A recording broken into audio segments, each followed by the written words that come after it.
introduce ourselves with our secret names that no one else knows. Do we have those?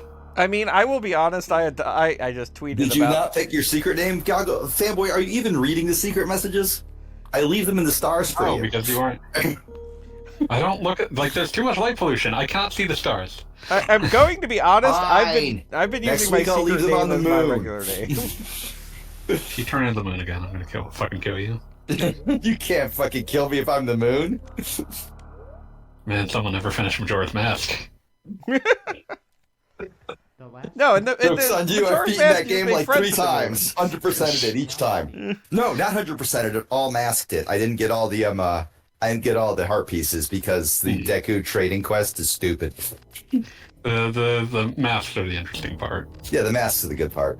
And you get like a shitload of heart pieces just by getting them. Like, really just the Deku trading quest is what I ignored. I do have to Fucking say, I'm title trying to deep. remember what was the first Zelda game where I told myself, you know what, I don't necessarily need every heart container. Probably, fucking Minish Cap. No, Oh, no, getting all the Kinstones is some bullshit. yeah, that and- being a Game And Boy. the fucking toy gacha. Yeah, no, Minish Cap being a Game Boy Advance game, my first time through that, I got as much out of that game as possible, simply because, like, the Game Boy Advance SP was my first really portable system, and any games that I had for it, like, if there was a spare 30 seconds in my life, I pulled out my Game Boy Advance SP and played on it. You do not believe the levels some of my Pokemon Emerald Pokemon are at. Are you live? Oh, I Like, can. Yes, he understands. Are you live though? Oh yes, we're live. Go ahead and take I a didn't look. actually go to your Twitch.tv, which means that there's been no cuss words posted in your chat, except for Pokescript. Pokescript, please post some cuss words in Gagabob's chat. Wait, there's Very somebody important. already in there? Yes. Yeah. Yes. I guess you just say the word Metroid and some people show up. Nerds.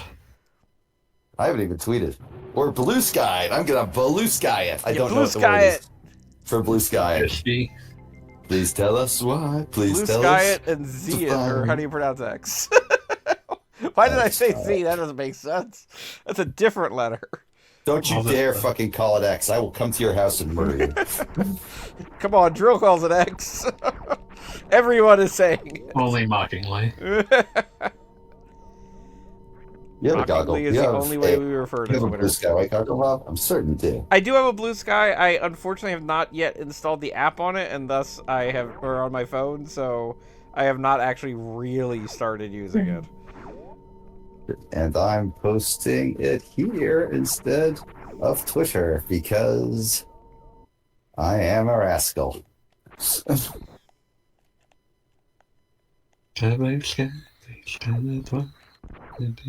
I'm trying to migrate gradually to Blue Sky. I have not abandoned Twitter. I still have a lot of like cool friends on there that don't have invites yet. I'm giving them invites as soon as I get them.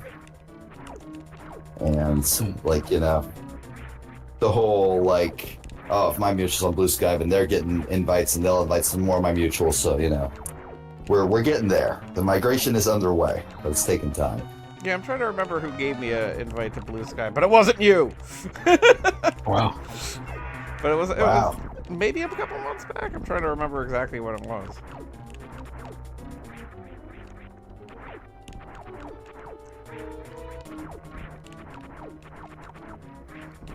So, ladies and gentlemen, Super Metroid has begun. It's Super Metroid. Yep.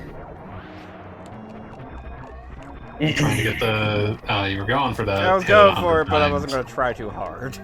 Well, I just saw a tweet that made me want to die. Oh, But do you go don't on. have to share it with the class. No, it's not that kind of tweet. It's about Super Mario Wonder, which I found out about before I watched the direct, by just somebody Mario. posting Elephant Mario and saying Republican. Oh, Oh, that sucks. Yeah, it does. Anyway, apparently the game will have in-app purchases. What? In-game No. purchases, rather. You can buy Charles Martinet. Where are you hearing this claim? From Go Nintendo tweet. So, coin toss as to whether or not it's accurate. Or if it just means, And what hey, would there the will be a in-game DLC pack purchases in a year. Before. Yeah, it simply says Yeah. in-game purchases, so likely it just means DLC. I was about to DLC say, it will could be just be like available an eventually. outfit for Luigi. I I would hate not to say buy it. an outfit for Mario. He has enough outfits. I I kind of would feel buy an outfit for Luigi. like they're I really see PokeScript has posted the swear words I requested. Thank you, PokeScript. sweet. I kind of feel Also, like they've been bullying children. Excellent work. yes. I recommend bullying all the Pokemon children. All Pokemon children deserve suffering, and that is why we are here on this earth. no, Well, it's not Goggle Bob. Goggle Bob is here on this earth to get his teeth kicked in by everybody in this group chat. why? I would like, however, to hear Goggle Bob finish sentence before that happens. Never. No, I was just going to say that basically I don't fault companies for selling cosmetic DLC anymore. It's because it's kind of like they're releasing another. You know what? I don't even fucking know what Atlas game is coming out, but Atlas, every goddamn game, they release like a $200 special edition that comes with like maybe like a Figma or something. And buddy. Toys and shit. yeah, and You want to talk about the worst of cosmetic DLC? Please. Look up Dead or Alive's DLC someday. Yeah, oh yeah, that's yeah, no, like that's a nightmare. $400 or whatever. That's on the I low remember end. Mortal Kombat, like, somebody did the math and said, okay, if you actually just bought all the shirts, it would cost you $7 million. Yeah. I don't know. I Mortal mean, Kombat was that bad, but Injustice 2 was terrible. Like, you bought individual, like, pieces of armor, so, like, you'd spend $2 on a gauntlet if you wanted to. I mean, like, any game that, like, is advertised as games as a service is 100% just that kind of fucking evil. But, like, just as an obvious example with Injustice 2. Morph-ing ball? Morph-ing ball? Fuck you. Used to be Maru Marie. yeah, this is actually closer to it reaching its final form. But Injustice 2 was a game where they put an emphasis on the equipment and whatever, but you absolutely needed nothing of that. Like, it was a fighting game, and you never, ever needed that nonsense. Yeah. I mean, that's So- kind of the thing with a lot of this. Is But, yeah. I don't care. But, like, All right, Injustice 2 I am, had a good one of, like, for instance, at the time, and I guess still, like, I'm a big fan of, like, the different color lanterns in Green Lantern. And so, like, you could buy, like, the orange lantern skin and whatever, and if you were into that, you were into that. But, otherwise, you didn't need to buy that. All right. You want to hear my hot take on DLC? It's not that hot. No. It's actually quite lukewarm. Well, too bad, Oh, you're saying family. Did anyone say not to? I said Say that it. like 10 seconds ago. It's Why you can't wanna, Metroid like, crawl? why can't Metroid crawl? Metroid should crawling be able to ball. crawl. I will not be happy until we see Metroid crawl. 0 minutes. Actually, you can. No, they do. She does slide now. Yeah, yeah, that's that's true. sort of Legend like can crawl. that's sort of in like 30 crawling in seconds. reverse, like the double reverse crawl. I can I'll give them like a quarter credit, not half credit, quarter credit. Super Metroid. This is the first game was this the first game I streamed like to completion? I believe it was. Oh. Way back in like 2012. Wow. Fuck, we were all so young once, weren't we? Yeah, 2012. Oh, God, Nah. I think that was 10 million years ago, if memory serves. Yeah, pretty much.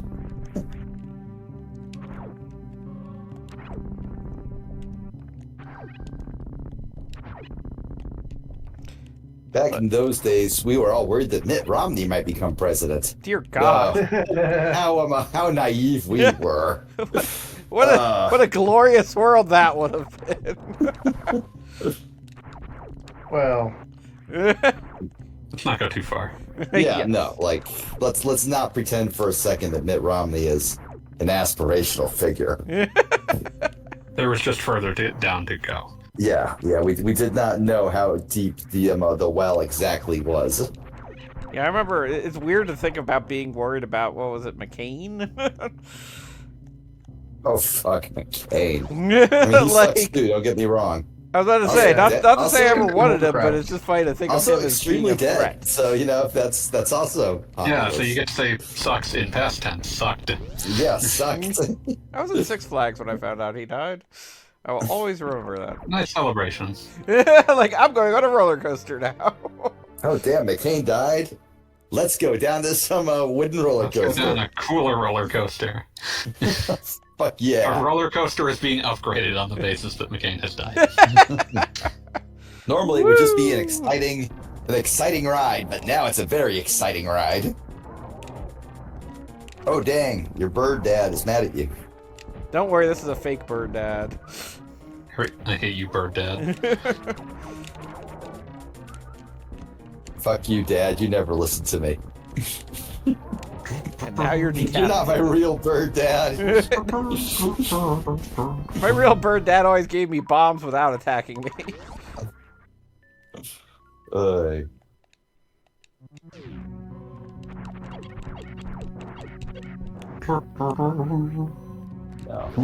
No, in defiance of Fanboy, my hot take is that I do not care how much, like, stupid garbage DLC you put in your game. You want to, like, try and get some idiot to pay $5 to put your character in a t-shirt, whatever. I just don't give a shit. I mean, I will say that... It's all about the vector that it's sold in.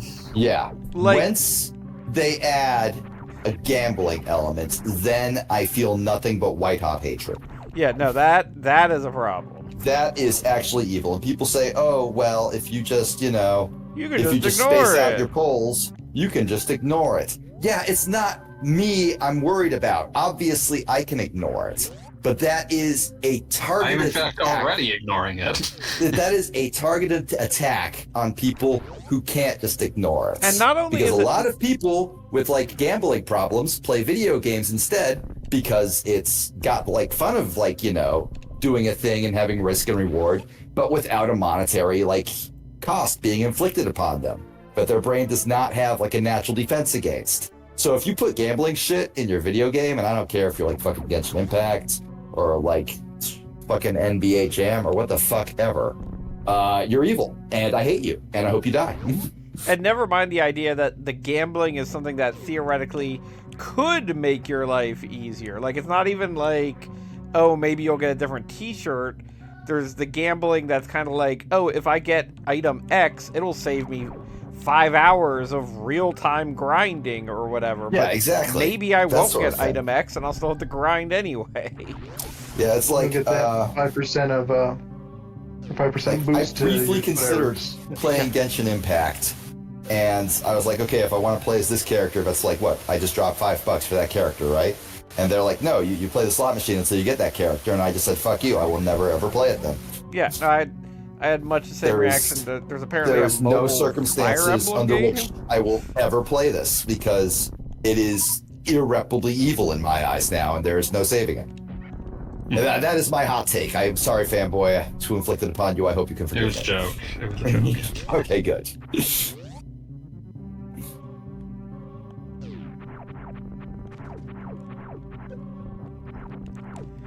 But yes, hopefully, Mario Wonder is it? Is it? Wonder, yeah. Oh, Yeah. no. Super Mario I Wonder. keep wanting to call it Mario like weird shit because it looks like it's got the weird shit. Yeah. Well, it's I'm kind a of little bit upset Wonder- that when I saw it, it did not have the score counter in the corner, and Yeah, like that's just gone. they showed a combo, and it just had like increasing words, like you're getting a Devil May Cry combo, and I was like, where the fuck is the score counter? You What if need a it said score smoking counter. sexy style on it, though? I mean, sure, but like even Devil May Cry, I think has a score. I Yeah, can't but you wait only to see it at see. the end of the level. Yeah, but like I it's can't wait to there. I can't want wait to to know see, when the number went up. I can't wait to see Elephant. I can't wait to see Elephant Peach get smoking sexy style. Oh god, no. Deviant Art is all over that. Don't worry about it. Yeah, DeviantArt I think already did that. I think Elephant Peach is already smoking sexy style. Also, I think Peach doesn't get to be an elephant. I think everybody gets a different animal. They Really? said, like, people are drawing that from, like, the, like, website saying like, use this item to become Elephant Mario, but that's how all Mario power-ups are described, so it's not clear. Okay. Yeah, I really 'cause, hope like, that if like you, all if you of them pick... become their own fucked up animal, and that Luigi in particular is like one of those super deep sea fish that like we barely understand because we Relicanth can't send Luigi. it down that low. Relicanth Luigi. But yeah, like if you look at like actual documentation about like getting a fire flower in Mario, it's like pick up a fire flower to become Fire Mario. No Makes human sense. being has ever actually called it Fire Mario, but I have. Oh, Fire Mario. Because I usually play as Mario. Today we are Big all fire. Fire Mario. I'm not. Court order. Damn. I get it. I get it. I want to know. I want to know what exciting crime Fanboy committed. Oh, it's not an exciting one, that's the problem. Oh, never mind then. I want to know what boring crime Fanboy did. Tax evasion. Vandalism.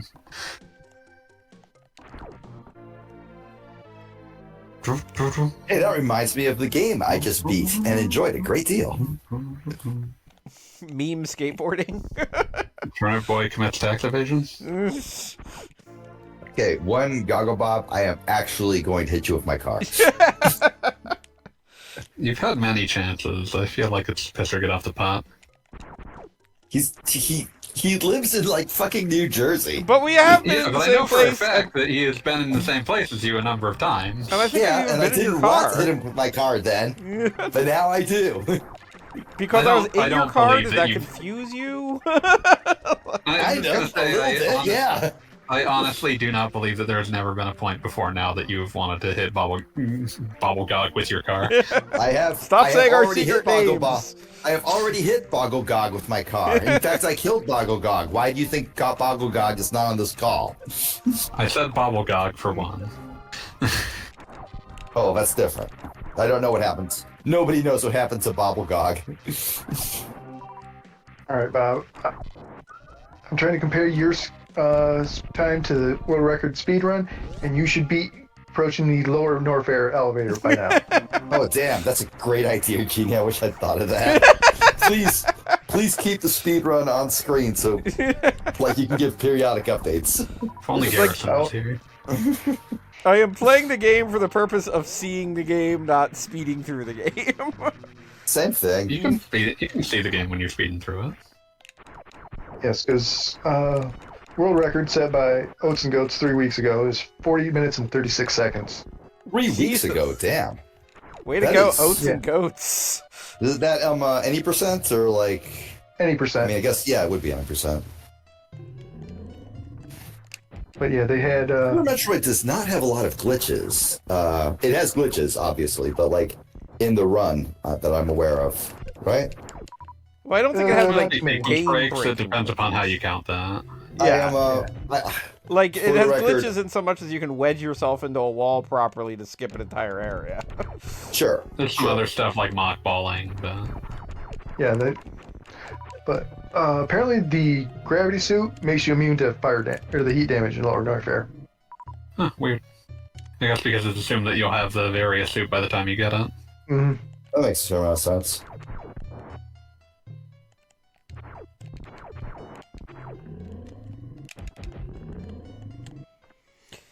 Ah, big squishy burpy thing. Gross. Sports Yeah, bomb, as it's known. That's a heck of a speed run to watch, by the way. Oh yeah, I'm sure. It's incredible. Up I there mean, with. Super Metroid is a game that's like poetry when it's in motion.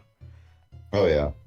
No, I would say the Super Metroid speedruns are up there with my personal favorite, which is the Ocarina of Time, any percent, no, 100% rather, with SRM allowed, because that one's like a fever dream.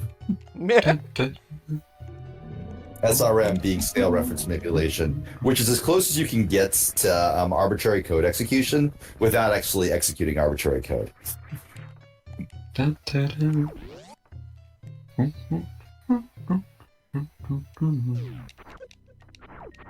I do love how the entire walls changed after you killed that thing. I Like mean, the entire walls it was a were load-bearing alive, and boss. you just killed it. That's just cool. I like that.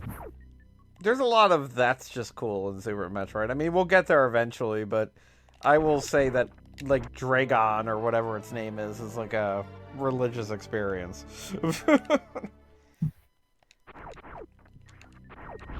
Also, I love if every future Metroid is an indicator, they regretted giving you super missiles and so many super missiles. It's really the power bombs that are the dangerous ones. Yeah. Now, see, the power bombs I feel like in this game are shit, but they got improved in everything else. No. You can I mean, do some they have stuff. their moments. Let's be real. If you charge those up, or charge up one of the various beams with just one beam selected, you can pull off some crazy beam combos with them, using power bombs to charge them up. Oh, that makes sense.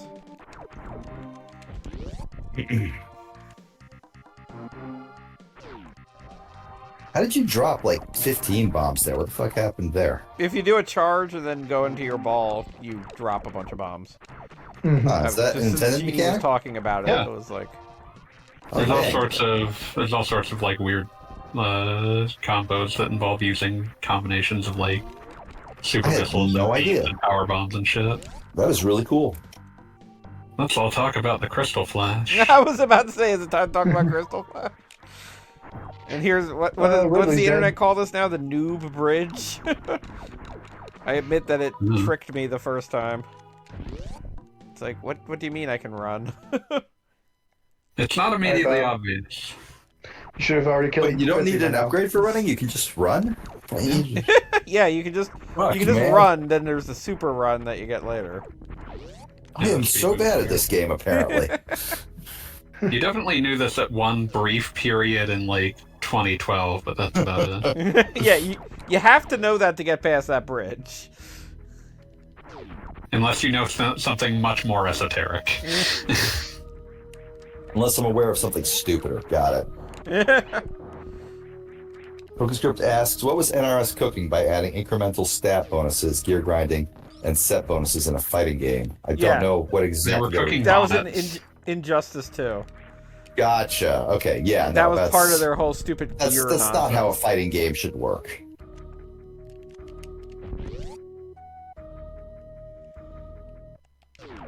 Because it's a fighting game, you know? You're supposed to just pick your guy and then fight some other guy and lose horribly. Until you get really good at playing the one guy you like most. It's the Spacer. The Space Little Mac, Spacer. baby. Yeah, I didn't realize until I was playing Metroid 2 again the other night that in that game they put Spacer and Plasma like practically next to each other. Mm-hmm. Which means that one of them inevitably you just basically don't use. I'm kind of blown away by the fact that like Super Metroid's world record was gotten 3 weeks ago, you said, Jeannie? Yes. That is ridiculous. People never stop running it, even. Yeah, no, but this game has to be insanely optimized at this point, right? Oh yeah, and if it were any other game, it would be considered a dead game. Yeah. Yeah, I posted the video and the No, I saw it, and I appreciate that. Thank you very much. April 18th, 1994 release date? It's a long fucking time. But yeah, it's one of those things, like, if it wasn't one of the grandfathers of speed gaming, then it would be considered a dead game because of how optimized it is at this stage. Wait, do they do the timing by real time exclusively, or do they just use Real the time. in-game? Okay, yeah. Real time. Because The in-game time was like 20-something. yeah, the way the in-game time works is weird, and I don't think inconsistent, but I think it like skips load screens or something like that. Room transitions, certainly. Yeah. I've also never known, does the initial bit on the space station count toward your full game time? Think so? Okay. I Yeah, believe no, so. I genuinely never really knew or figured it out. Because I don't know if I mean, I'm sure there's optimizations, but does it make sense to like ram yourself into Ridley so they leave faster? Yes. I thought that might be the case. always kind of interesting which games they use the in-game time for and which games they don't. For example, usually it's just legacy shit. Yeah, for example, Punch-Out is done by in-game time, even today. Even though they know for a fact that the timer stops for a frame on certain punches. Interesting. Yeah, It almost makes it and part of like- the game to see how to do that. And they know that the way the timing works is it's accurate to the second, but for like 3 frames, it'll give the same like points after the second number. It's a very just weird because little it's- game. Yeah, The just in-game because clear it's time primary. was 27 minutes. Damn. Dang. But yeah, I can see why that would be the case just by virtue of the fact that if a game is running at 60 frames per second, but you're looking at hundredths of a second, there's going to be situations where it has to be repeating the same number. No, I mean, I'm not sure. I think there's only like 5 possible numbers that can show after a second, after the dot, like on the timer, like when it gives the time. They are. You're still they're looking at arbitrary tenths of a stuff. second. You're still looking at tenths of a second versus 60ths of a second, which the division's going to No. There's 2 digits there. By the way, Like I said, it's 30 minutes fucking in, weird. It's not 30 minutes in. accurate. It's 30 minutes very in, strange. Kraid's dead and Dragon's dead. Oh, Just stop. Well, I can nice. take care of Kraid soon.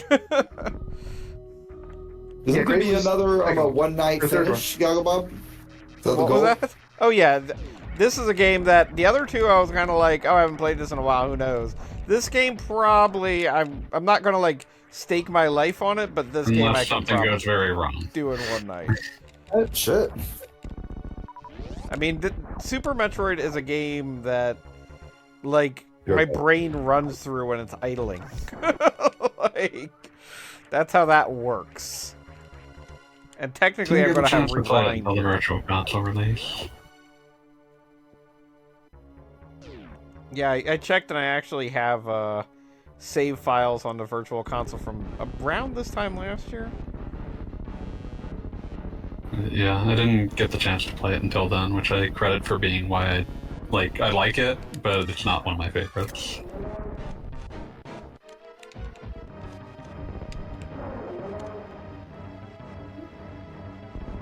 I like how you have the mini Kraid beforehand, just as like sort of an homage to NES Kraid. Yeah. Well, and also NES, if you didn't know, has its own. You very rarely see it because it's easier to find regular Kraid, but it has a fake Kraid. Homage in many forms. We like the Kraid fight in Dread. I agree. Also, it was nice to see Kraid come back instead of getting overshadowed by Ridley again. I mean, they were both right there at the beginning. Come on.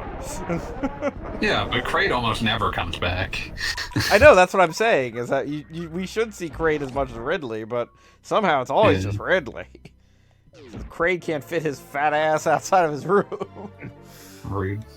But yeah, no, and they even, if you unlock the art gallery, they even show like a sort of prequel comic of Bad Bird like herding Kraid into that room, which just had Also, to hey, be Amplifier. like the worst day of his life. I mean, that must have been miserable for all involved. Hey, Avy. Hello. Good day Bob and is welcome. streaming Super Metroid. I'm back. Who just got welcomed? Hey, Hey, Hello, Digger. Hey, AV, what's good? Doing all right. Just chilling out, thinking about Norm Macdonald doing his finding out about Hitler bit, but about like different other things, like say Devilman, or maybe Oh, Devilman. I hear this guy's pretty cool. A lot of people like this anime. Wait a minute.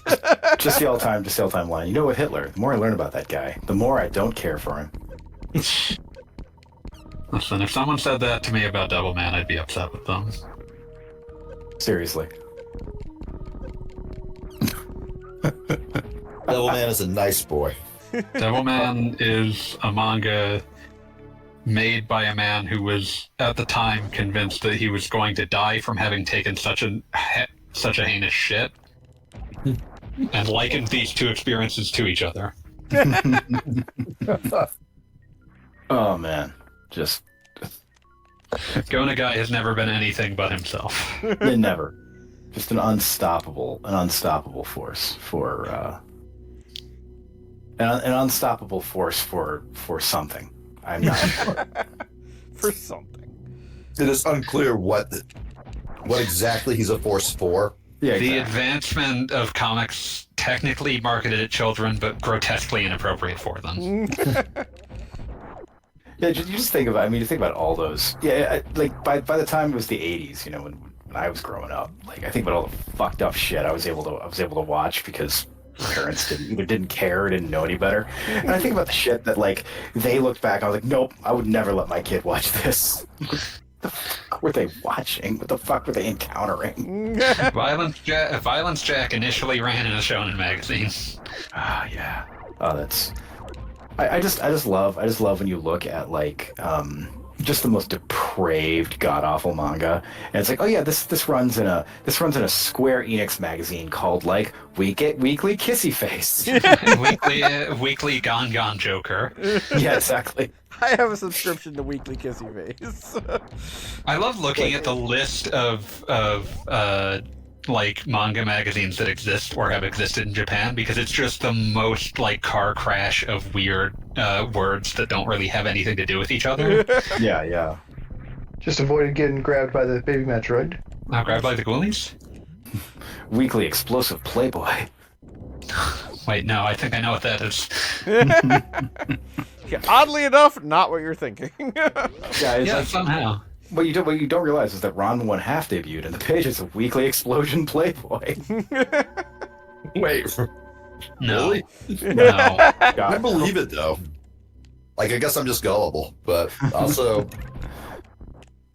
It's like I don't know. You just okay. Here's how I put this. Manga has always had its depraved titles, right? You look back on the Obviously. Gekiga stuff, and it's like this stuff. Yeah, is Gekiga is bizarre fucking like underground comics that suddenly ate the entire industry. yeah. You just look at that shit. It's like, okay, like I can read through Offered and just accept that this is complete insanity. You know, just a Hi, gaze in the Calstra. eye of madness. Hey, Callie. yo, Like the two assassins who are like cornered by the police. They strip naked, start having sex, and then fling themselves off the top of a building. I mean, that is, I'm Deranged reasonably, underground comic bullshit. I'm reasonably certain that the cops can't stop you if you do that. Yeah, exactly. Like, if your single goal is to not get arrested, that'll probably work. I'm looking at the list of existing manga magazines and just appreciating names like Manga for Coma King's Palette. I would read the shit out of that. I was chilling out, and I was chilling at the airport. Like I had like a 3.5 hour layover, so I was just chilling out in like the United Lounge for like half a day. And at one point, I was just surrounded by the most defeatedly tired Japanese dad.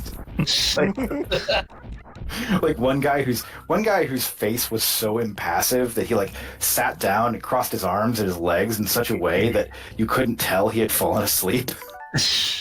Now that there is a man like operating at higher levels of consciousness.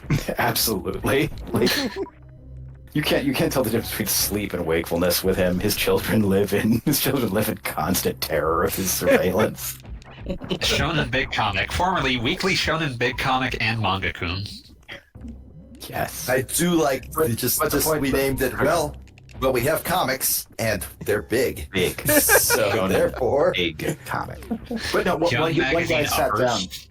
One guy sat down. He had like a Japanese classic car magazine. It was like 80s, like 80s Japanese sports cars, like refurbished and for sale. He's just flipping through there, and I kept snatching glances over his shoulder because I was like, what the fuck? This is actually interesting. And literally half that magazine was for Coma about like these two fat mechanics, like pointing out how different engines were made in the 80s. that actually sounds fascinating as hell. I'm sorry. I would read the shit out of that magazine. Like, I don't care if it comes out twice a week. I'm buying every issue. I was a big fan of the period where Jump had their like weekly for fucking like salarymen was just called Business Jump. Business jump. Like it. Business jump. Fuck, man. That's where Ricky O ran. That's Yes. incredible. Was that? God, I need to resume reading that because that was amazing. Dude, you need to finish Ricky O's. I'm trying to figure out if that ran first president of Japan, because that sounds exactly like the kind of shit that would have published first president of Japan. No, but it published Golden Boy 2. The Golden Boy that was too explicit for its original magazine. That happens sometimes where it's like, this is popular, but it's also super inappropriate for the demographic. We're going to shuffle it over to this other magazine. We kind of have to move it because we're pretty sure that, like, if we show this to children, that will be a crime. Yeah, exactly. So it ran in Super Jump, and then they bumped it up to Business Jump. So they Was Ricky O the one where like the dude gets strangled with his own intestines, or? Oh yeah, Like, that might not even be the top 10 most fucked up things that happens in Ricky O. dude, I'm reasonably like a certain the fucking dude Tommy stitched up his arm with his own tendons at one point. Yep. It's a lot. It's revealed that it's revealed that God, no, you have to. The problem with Ricky O is you can't just explain that something is happening. You have to contextualize it. Like, you can't just say, oh yeah, a midget ninja who ties himself to a kite tries to kill Ricky O. No, you have to contextualize this by explaining that Ricky O is also praying at the grave of his mother while this happens. Of course. I think my favorite single thing about Rikio is that at one point he gets accosted by some dudes on elephants who immediately use their elephant computer to determine that he has a perfect body, perfect for organ donation, but that he will be no good as a servant because he has problems with authority. And they determine all of this just by punching in Ricky, just like by just the computer tells them all of this at once. Oh yeah, It's incredible. That is the level of logic we're working with Rikio. When Rikio is given workout advice by a cyborg. Oh yeah, the cyborg's lifting weights. You shouldn't just immediately max out on bench press. I think a lot about how Go Nagai's first like major success as a manga artist is one of those things that, like, we were just discussing of like you cannot sell this to children, even though it was in a shonen magazine, because it was called Shameless School. Uh-huh. And the entire joke was a bunch of children trying to see their teacher naked. Oh, And there you somehow, go. when this got protested out of existence, it also ended with a bunch of characters dead. Wow. So this was ass in classroom. Oh god, fuck you.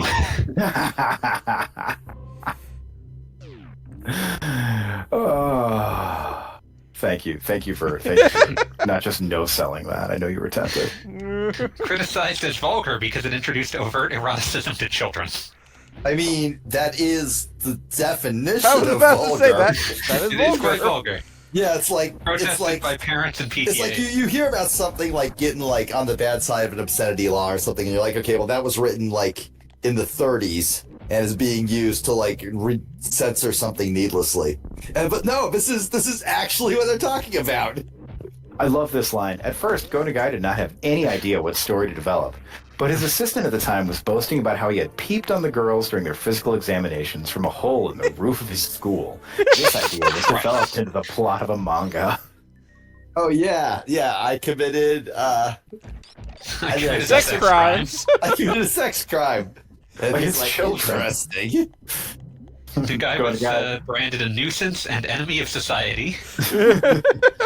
Go Nagai, however, had been drinking like liquid nicotine for 2 weeks at this point. It was like, this is the greatest idea I've ever heard. Teenagers love that shit. By this point, he was sweating just pure tar out of his skin. The most like Go Nagai response to this. As a result of the protests, when the series was about to be canceled because of PTAs and parents associations, Nagai changed the theme into a more mature and serious matter, from nonsense gags to a full-scale war where murder was depicted in the way in which he would become known for later. This is Such incredible. the famous ending. The shameless school, symbol of freedom and rejection of hypocrisy, where all students and teachers, while defending their freedom of expression, are killed by the PTA and other parental forces. Are Okay, killed like- by the PTA. That's amazing. This only ends one way. I'm kind of in awe. There's no stopping And then- this train we're on. And then he almost immediately went and made Devilman. Well, at least he those landed might have been on his running feet. concurrently. Good God, Weekly Shonen Jump in the 60s and 70s was. You must could have just been- put anything in there. I'm reading their top title from 1973 was Barefoot Gen, the comic Yeah. about being nuked at Hiroshima. There, you were very much in the in the 60s and 70s. You were very much like the kids of whoever happened to survive World War II, and like the adults in their lives are extremely fucked up, and the children who are reading their work are also extremely fucked up because they're the children of people whose parents were either dead or completely destroyed both mentally, physically, and emotionally by war. Yeah, like they Yay. literally went through the worst thing that ever happened. Like, You had the option of I being don't think- shell-shocked for good reasons, or the option of your dad is a broken fascist. Yeah. Yeah, it's like, yeah, there's no winning that one. so Dad, what Yeah. did you do during the war? I literally experimented on children. Oh. It's like, oh, wow. So why aren't you in prison? I developed a better form of rainproof. We learned about how to treat hypothermia when I just Yeah. sort of left a dying man to rot in a ice water to see how long it would take to kill him. I always think of that Sean Baby line. There was no ethical way for me to get this information. No follow-up. No problem. He was talking about a horse trailer designer seeing a MMA knockout. Oh, God. And that's really all you need to know. But yeah, you look at a lot of anime and manga from that period, and from the sense of it's the children of people utterly destroyed by World War II, whose earliest memories are either the very tail end of World War II or the immediate hellish aftermath. And it's yeah, it makes perfect sense you made that. Yeah. I mean, Kenji Fukusaku, his first job, pulling dead bodies off of a factory line. It's also why most weird old giant robot series end up the way they do. Yeah. With shit like fucking Zambot or fucking what's the other one I was thinking of? Basically anything Tomino ever made. I mean, fucking Yamato ends with all the characters screaming that victory tastes like ashes. Yeah, no, it's Sob in 100%. their hands. Yeah, anything by Matsumoto, of course, as well. You look at the very first Super Robot TV show / manga, Tetsujin, and the entire thing is about the inherent amorality of weapons.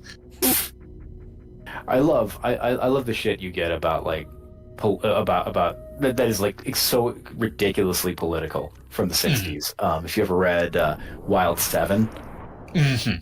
you know, the motorcycle cops who are allowed to commit murder.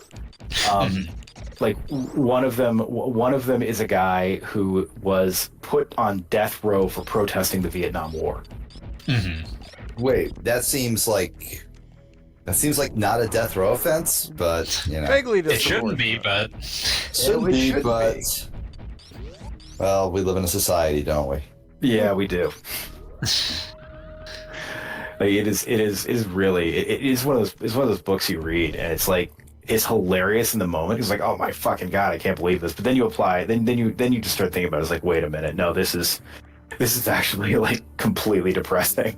it's not great thinking about this. It should not be allowed to exist. Yeah. The conditions that provoked this art are Just I shouldn't worry too much about them. It will be unhealthy for me and the artist if I think too much about this. Yeah. Yep. I will be diminished, and they will be unchanged. Oh man, Ring ni Kakero, Oh man, the other boxing manga. the other boxing manga. I assume the primary boxing manga is Ashita no Joe. Yeah, it's Oh, actually yeah. Oh yeah. Ashita. There's Like it, one that thing. Yeah.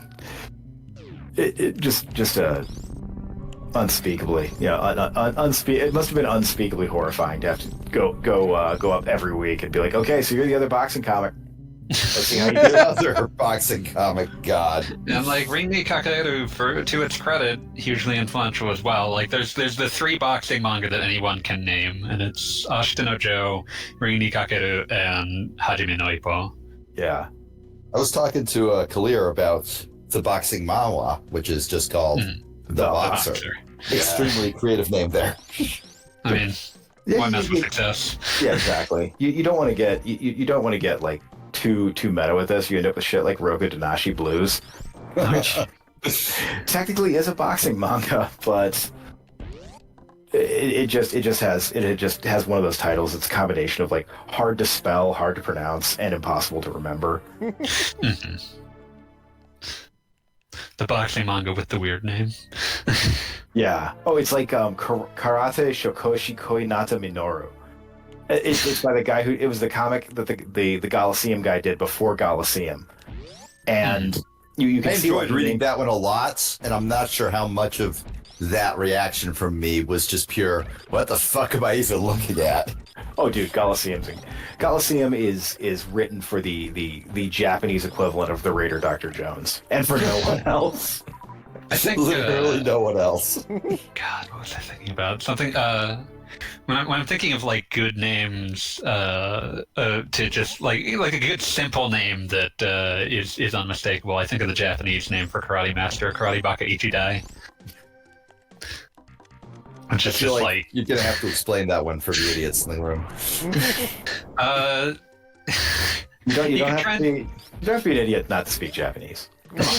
Yeah, seriously. In this case, there's Ichidai. It's sort of like referencing the idea of one life, karate being karate, and Karate, being what you think it is. Okay. So, It got translated very loosely into like the Karate Mad generation. It's just Karate Master. It's just Karate Master. Yeah, it's just Karate Master. That's it. Yeah. But there's a bit more like there is a distinct lack of reverence in the original title. Whoa. Okay, I found the comic that Baronson was doing before Hokuto no Ken. It's called Doberman Cop. That is extreme. If you had not told me who wrote, if you had not told me who it was about, who had made it, I would have immediately guessed Baronson. The protagonist is Joji Kano, a detective employed by the Tokyo Metropolitan Police Department Special Crimes Division. His gun of choice is a customized 44 Magnum caliber Ruger Blackhawk. wait. Let me tell you about my love of Dirty Harry. I thought that was Dirty Harry's gun. The cover literally looks like the Yaranaika guy doing Dirty Harry. It's really something. Is this? I have never seen this. It's called Doberman I've been Deca. stuck down here. Doberman Cop. Go ahead, sorry. Yeah, this is just a tutorial for how to wall jump. You've never seen those guys before? Oh, you lucky dog. No, You were I've never probably seen. warned away from falling in here because you would have had trouble getting out. Yeah, no, absolutely. Yeah, Yeah, so I- many, right near this area that's at the bottom of the pit. That if you don't know how to wall jump, you're stuck. And my And, first yeah, time you getting wall jump there, at least once. I had beaten Metroid 2, so I assumed they were demonstrating the space jump, and I had somehow, even without knowing like the words sequence for broke it, your way yeah, into this. I thought I had sequence broke and thought like, oh, you guys are telling me how to space jump. I don't have that. I'm fucked. One of those rare situations where Nintendo completely screwed everybody. The real problem is that they put a save point. Yes. Yeah. There's a similar room that's supposed to teach you how to shine spark, but you can't save down there. Yes. Yeah, he's What going to is it right Shine Spark? This. Yeah, it's the thing where you speed boost and then stop and jump up. Oh yeah, or that at one. an angle. Yeah. Yeah. Yeah, no, I got Unlimited height, basically. I got. now. Oh, you fucked didn't get him up stuck up on because top.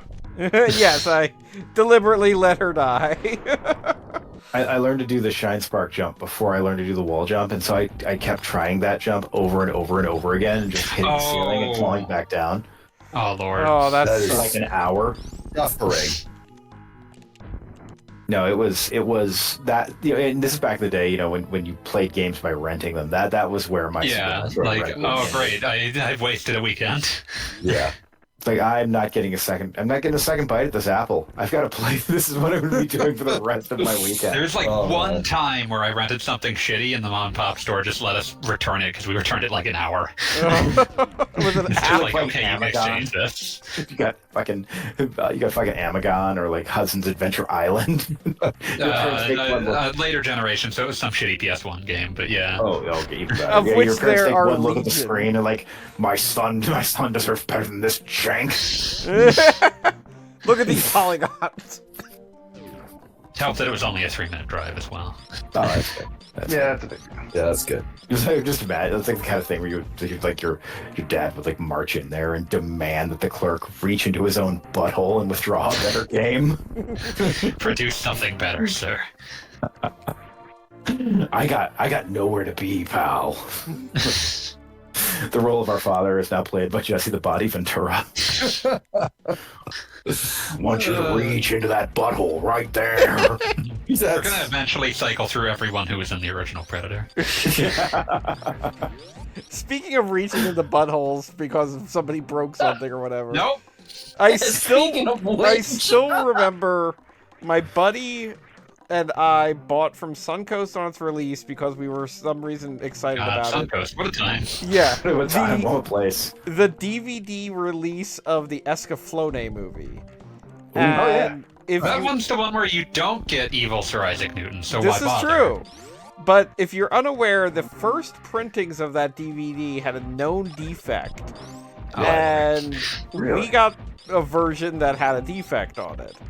What was And this was something that we then looked it up online. Like it was late enough that that was a thing. Suncoast still existed, but so did the internet. We looked it up online, and it's like there's this known defect, and it's like, oh well, that sucks. And this is something that will be rectified on the next printing. If you have the defected copy, send it back to the manufacturer, and it will be replaced. And my friend's grandfather absolutely did not want to understand this as a concept and like demanded we take it back and get a working movie. And it's like, no, this isn't a situation where like, oh, we're gonna They go don't back and have a replace working that movie. with like Kindergarten Cop All of them or are something. like this. Like we They're wanted all to like watch this. the movie we bought, and yet we're not. There's not like just a replacement here. But Just get any No other replacement movie. for Escaflowne. yeah, Just fucking watch RoboCop or something. yeah. Just go back and get RoboCop. That's how you get Grandpa to respect you. That is how you get Grandpa to respect you. Grandpa loves RoboCop. Yeah, grabs I it was and not like, okay, joking. all right, kid, we're gonna watch a movie together. We're gonna watch either RoboCop, The Sand Pebbles, or Into Harm's Way. It's like, well, this is two movies about the Navy and RoboCop, so I think I know what we're watching today. It's like, all right, I'm gonna pick the only movie on this wall that doesn't have Spencer Tracy in it, and it's fucking RoboCop. I am 5 years old. My grandfather thinks this is a fantastic plan. Reminded that my late grandmother loved watching fucking Death Wish movies. Oh God. Again, though, talking about old people who are just too burnt out by the world. It's like you're sitting there. It's like, I ever tell you about the time I watched a man die because someone put a hose up his butt? No, No, I don't, and I don't want you to tell it to me now. too late. Generation's too soft, son. You gotta learn about the real world. You gotta learn about the God, all I can hose. think about now is the many times my granddad Yes, I had different names for my paternal. Yeah, that's fine. Yeah, it's very As normal. it happens. Paternal was grandpa, maternal was granddad. Sat in a restaurant with me and talked for 3 hours about nothing. That's a pretty grandpa activity. Very, very grandpa activity. That's what very we do good. basically every week. Yeah. Yeah. Like, what do you We're- think this is?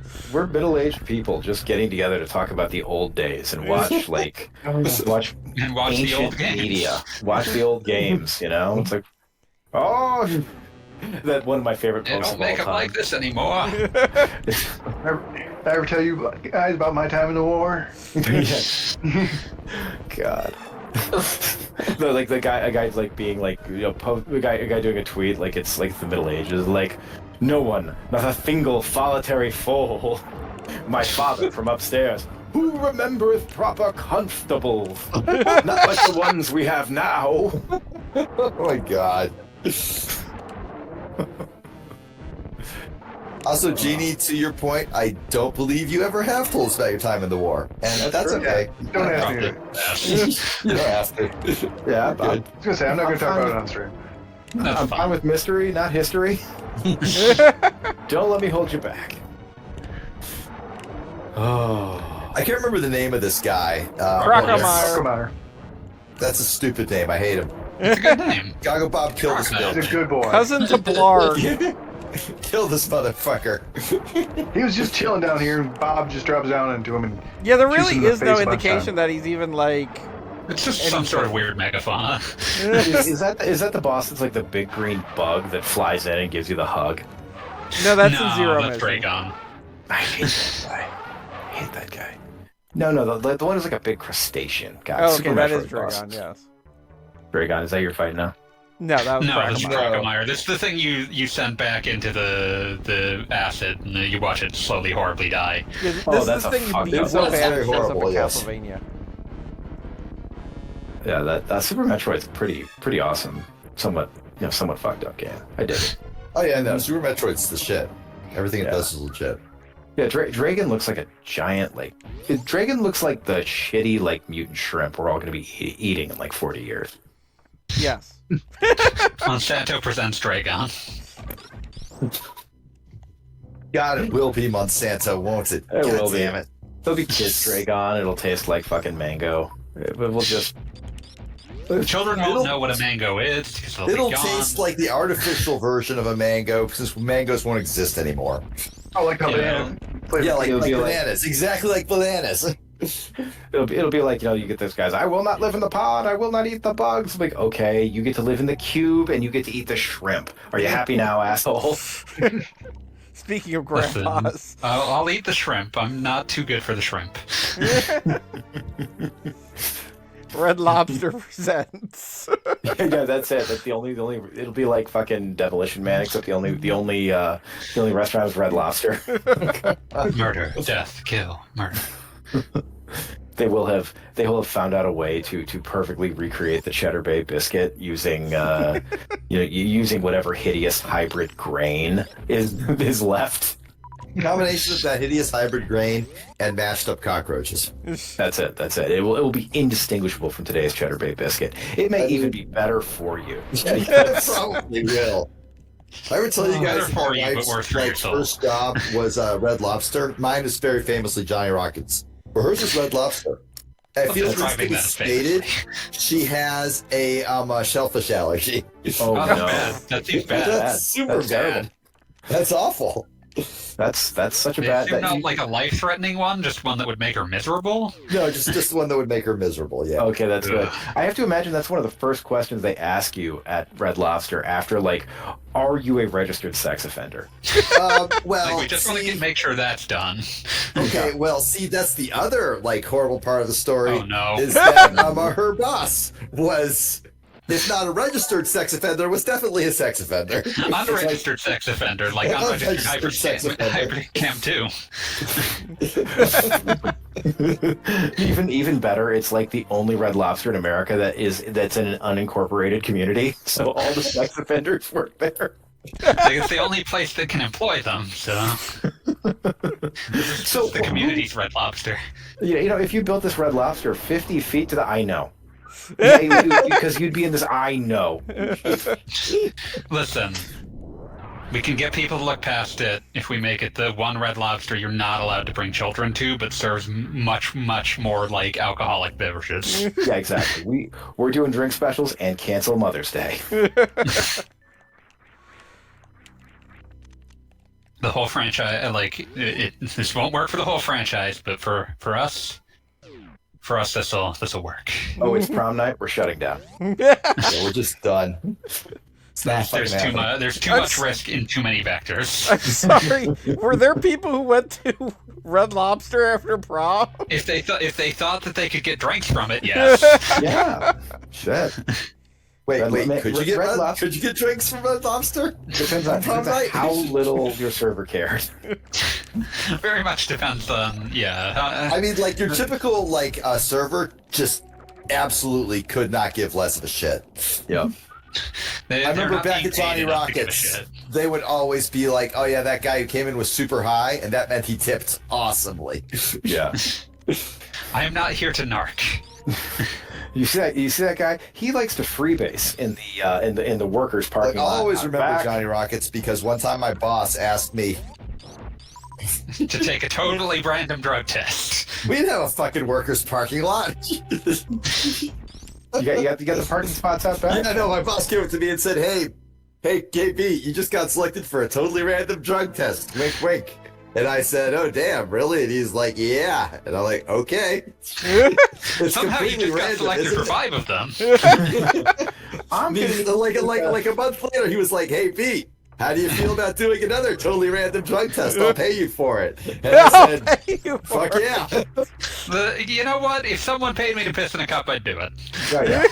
No, I was on the clock. He just said, don't log out. You're on the clock. Just cross the street, go over to that clinic, piss in a cup. And I'm like, you got it, boss. Yeah, no, I would, if someo's like, yeah, you'll get your regular pay, you just have to piss in this cup and not do the work. It's like, yeah, sure, fine. Yo, I have literally nothing bad to say about that boss. He was literally the best boss I ever had. That guy ruled. Yeah, you got the dishwasher literally mixing up drink, like sweat pouring off of him. Man,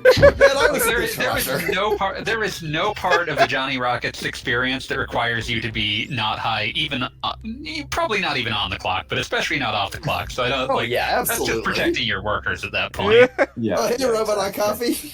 How you doing? Yes, we are in fact talking about fist cuffs right now. It's like, yeah, no, there is nothing about that job that did not require you to be absolutely fucked up. I remember one time, as long as you're able to, the owner got super pissed off at my boss because he had the employees who were on break just sitting at the little. They call it a bar. It was very obviously not a bar, but like it was like, you know. They did not earn the title of bar, but that's what they got. Earn the title of bar, but that was what we called it. They were just sitting at the edge of it, eating their lunch on their lunch break, talking about all the shit they did on the weekends, next to a family of 4. And that family was super offended and talked to the owner. We're like, you should probably fire those guys. And she's like, yeah, that's not going to happen. But no, you don't understand who our core workforce is here. Like a buddy of mine you will get replacements that are much the same. Yeah, we get replacements that are worse. There will not be any conceivable difference except they won't know how to wash dishes. A buddy of mine used to sell car insurance, and one of his best sources of business was used car salesman.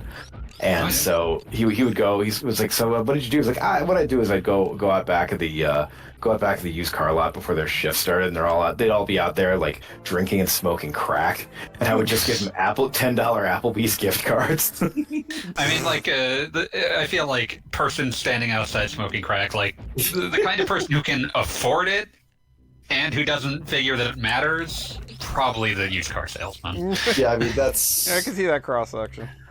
Yeah, that's a very specific portion of the population.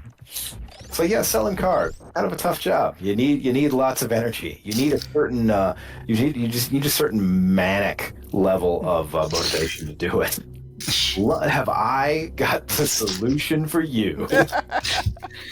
God, now I'm just thinking of, I've been rewatching King of the Hill, and I haven't reached this episode yet, but I'm excited to, and it's just the episode where Hank finds out that he is overpaid for every car he's ever owned. I didn't pay it. Sent over the sticker price. Oh God, that is just so depressing. I sent over the sticker price. My God, I'm just so sad now. Now, what you have to do, you know, I know it was like when you know you're bad at negotiating for cars, you have to find someone to go in there and take the hit for you. You know, like a school teacher or like an immigrant, someone who just comes in there ready to throw elbows. I mean, that's like one of the reasons I'm so glad I'm married, because like I bought like prior to being wifed up, I never bought a car. I just like, my folks had like 3 cars, and we're like, well, we'll give you the third one for like, they check the Kelly Blue Book and say, well, you're also our son, so. So when it was time to actually buy my own car, I was able to walk in there with like a woman who not only knew how to negotiate, but like could strike fear in the hearts of others. And that made it so much easier. Yeah, one skill I never inherited from my father, which is because I don't hate my own life, but my father assumes that everyone at all times is trying to rip him off. So if you take him to a car sale lot, it is fun to watch. It's like the one point where he gets to be right. You're right. Yeah, He just, yeah. he you know, just somebody is The guy crying. at by Target the is end not of the trying to event. rip him off, but the guy at the car sales dealer is. Hey, good afternoon. Is it Really? Yeah. Just Now we evidence get for with that this claim, talk. bucko? No, I'm not exaggerating. He has answered that question before with, "What's so good about it?" That is a deeply distrusting individual. Like And that I respect automatically that. I just puts respect people that off. I absolutely respect that. It's like, you know, if you're thirsty, we got some free water there in the fridge. He like reaches into his own shirt and pulls out a flask, opens it up. I will not be beholden to your water. I'm good. Brought my thanks. own. Thanks. Yeah, I'm going to point out that my dad takes his own water to all-inclusive resorts. There you go. So good. It's like, yeah, hey, in case you need the men's room, that's in the back. Pulls like a folded up big gulp cup out of his back pocket. I'm good. I'm good. If you don't turn away when I use this, I'm expecting you to knock some numbers off that price. This ain't no peep show. Look me straight in the eye. Yeah. You know how most guys can't go if someone's looking? Let's find out. Oh my god.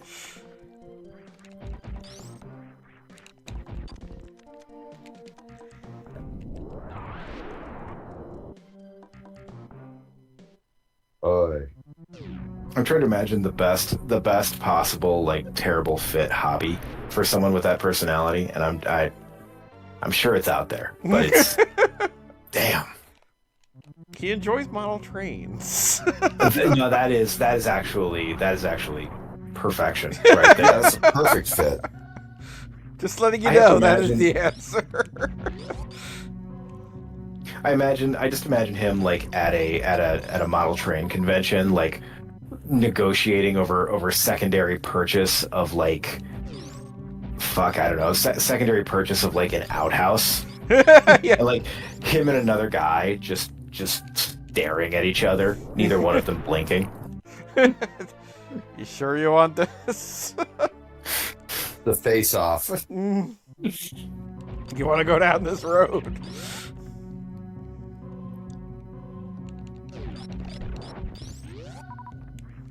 I gotta say, Goggle Bob, you're making remarkably good time. I mean, I know this game. And I know, like, I'm not going to say it's optimized, but I know routes to take, like, oh, this time I'll do it and get the missiles, that kind of stuff. And for the record, I'm super optimized up until the glass tube, because for all everyone talking about getting killed by the Edecoons or whatever, I own this game, and I could not figure out to use the power bomb on the glass tube. So that struck me as super unintuitive. Yes, no, I completely did not know to do that, and literally had to wait until the Nintendo Power Strategy Guide arrived to tell me to do that. And in the meanwhile, I played everything in this game up to the tube like 10,000 times. That's what you do as a kid with no idea what you're supposed to do. Yes, exactly. So, like, I had like I swear I had a game with like 40 hours on the clock, and it was just up to the tube. No further progress. Got the gravity suit, and don't know where to go with it.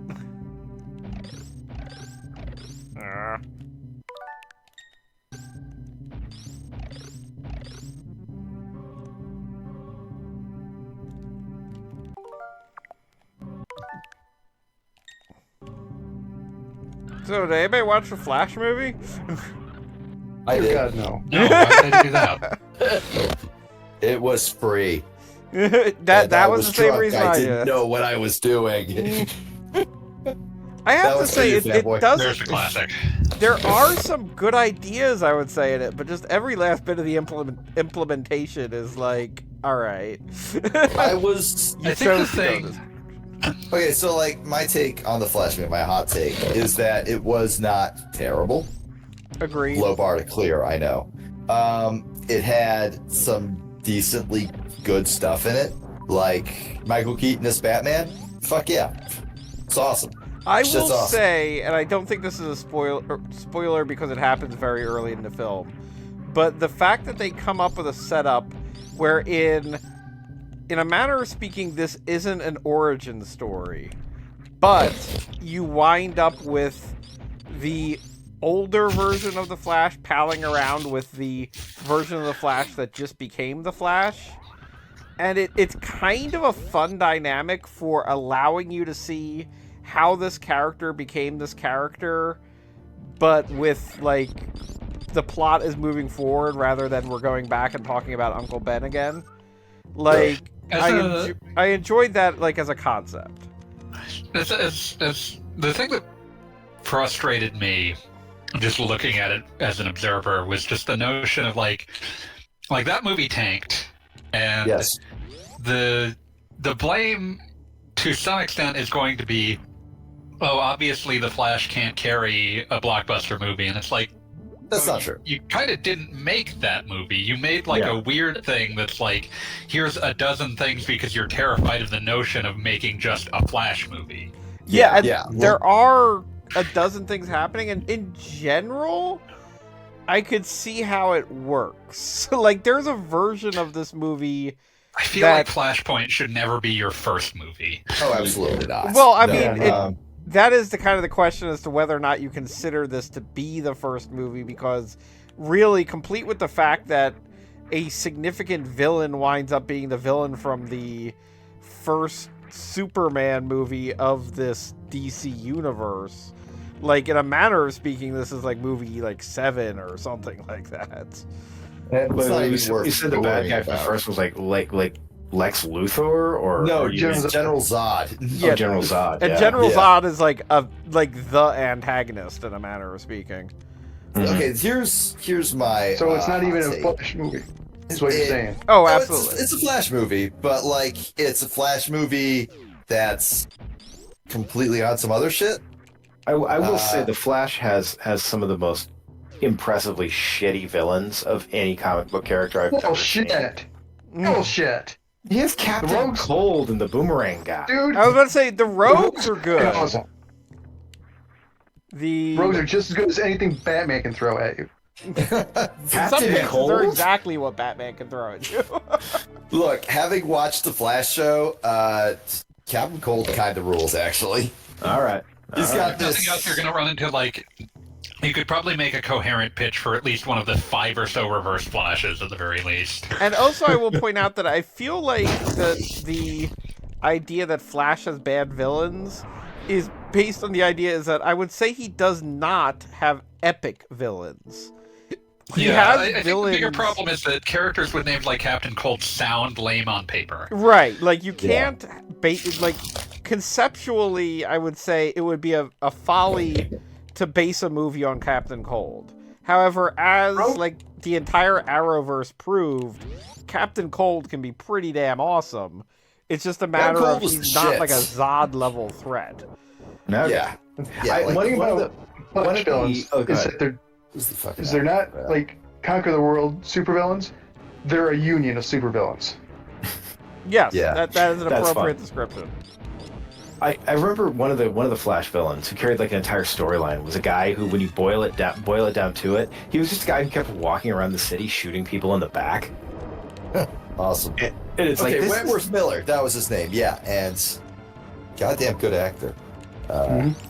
Yeah, like the Arrowverse sucked in a lot of ways, but Wentworth Miller was not one of them.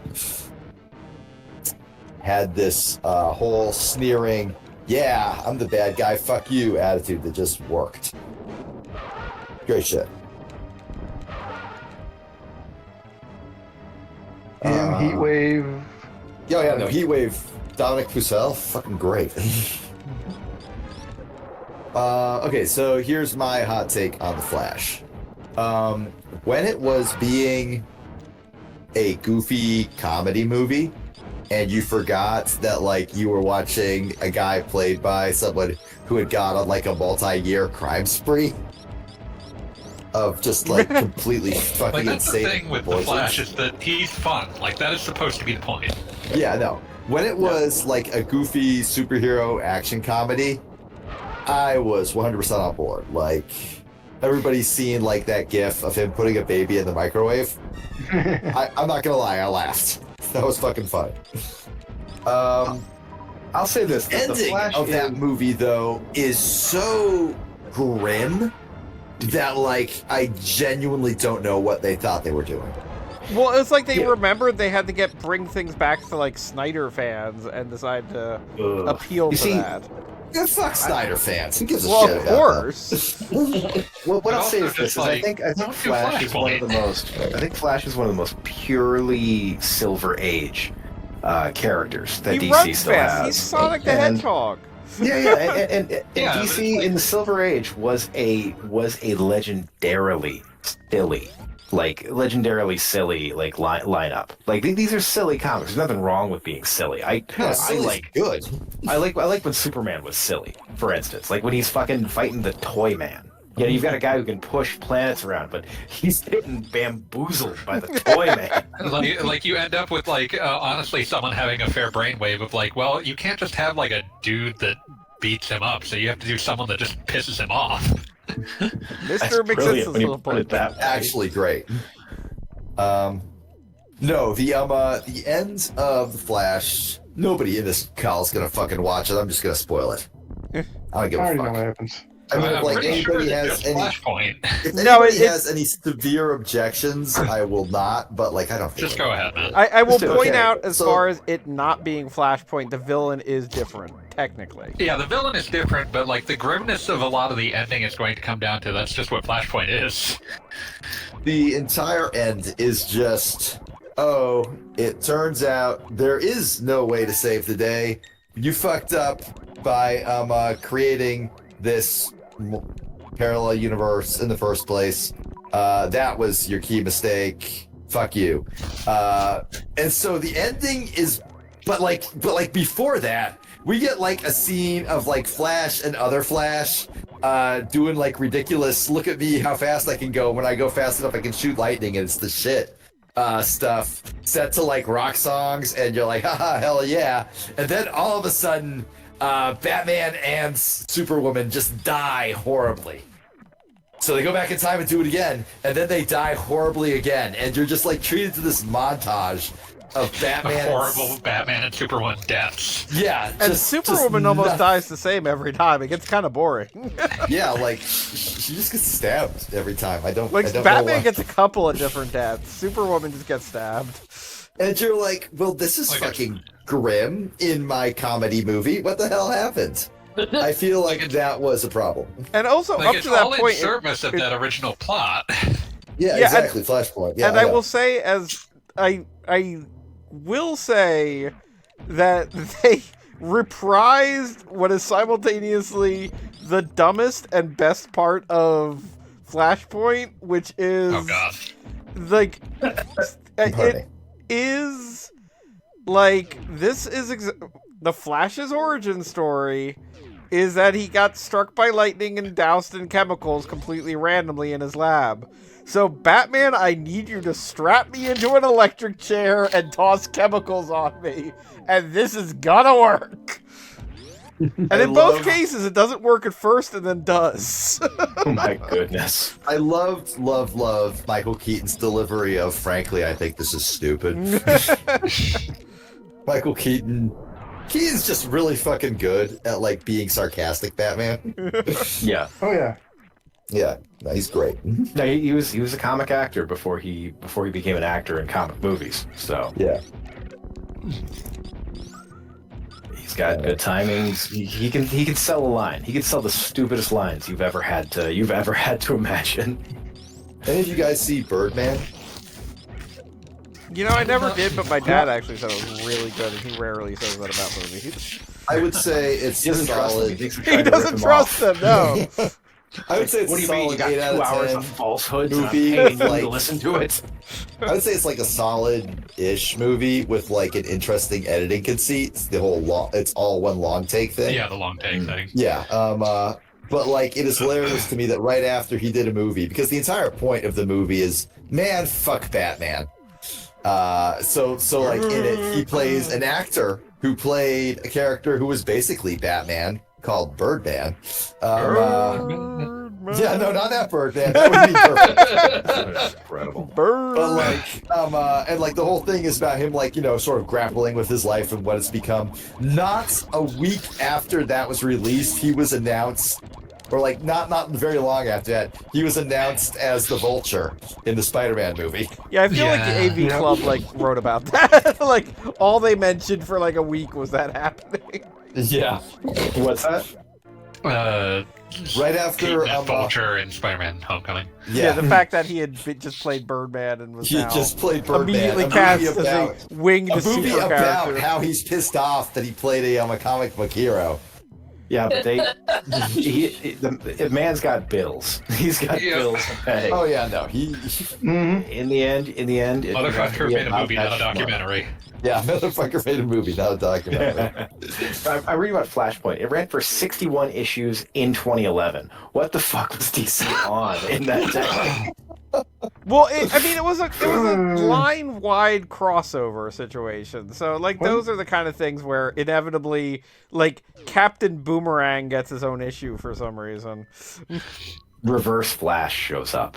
Oh, there's Well, a lot of reverse flashes. They're all reverse Flash. This is Wait, terrible.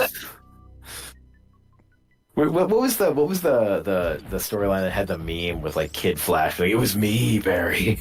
No. That was a reverse Flash. That was a reverse Oh, my Flash. God. That was Eobard the reverse Flash from the 23rd century. May 17th, 1998. You shivered and watched- peed all over the front of your khakis, your Gap khakis. It was Having me, watched the Barry.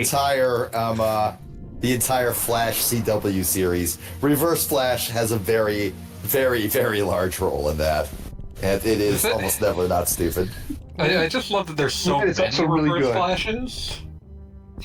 His actor, I fully believe that like a lot of it can be attributed to the fact that his actor is just incredible. Who played him? Oh god, I can't remember his name. Tom Cavanaugh. Oh, yeah. that one. Yeah. Oh, you meant the one from Legends. No, that was some other guy. That was a different one. There was supposed quote to be unquote before his- real Reverse Flash, and then there was disguise Reverse Flash. Yeah. I'm just googling. Which one of other you is reverse- Professor Zoom? Matt Lester. Matt Lester, that one. Yeah, whenever it's tragic that it's impossible to recreate the greatest Flash moment in human history from that Justice League episode. Where he turns into a monkey?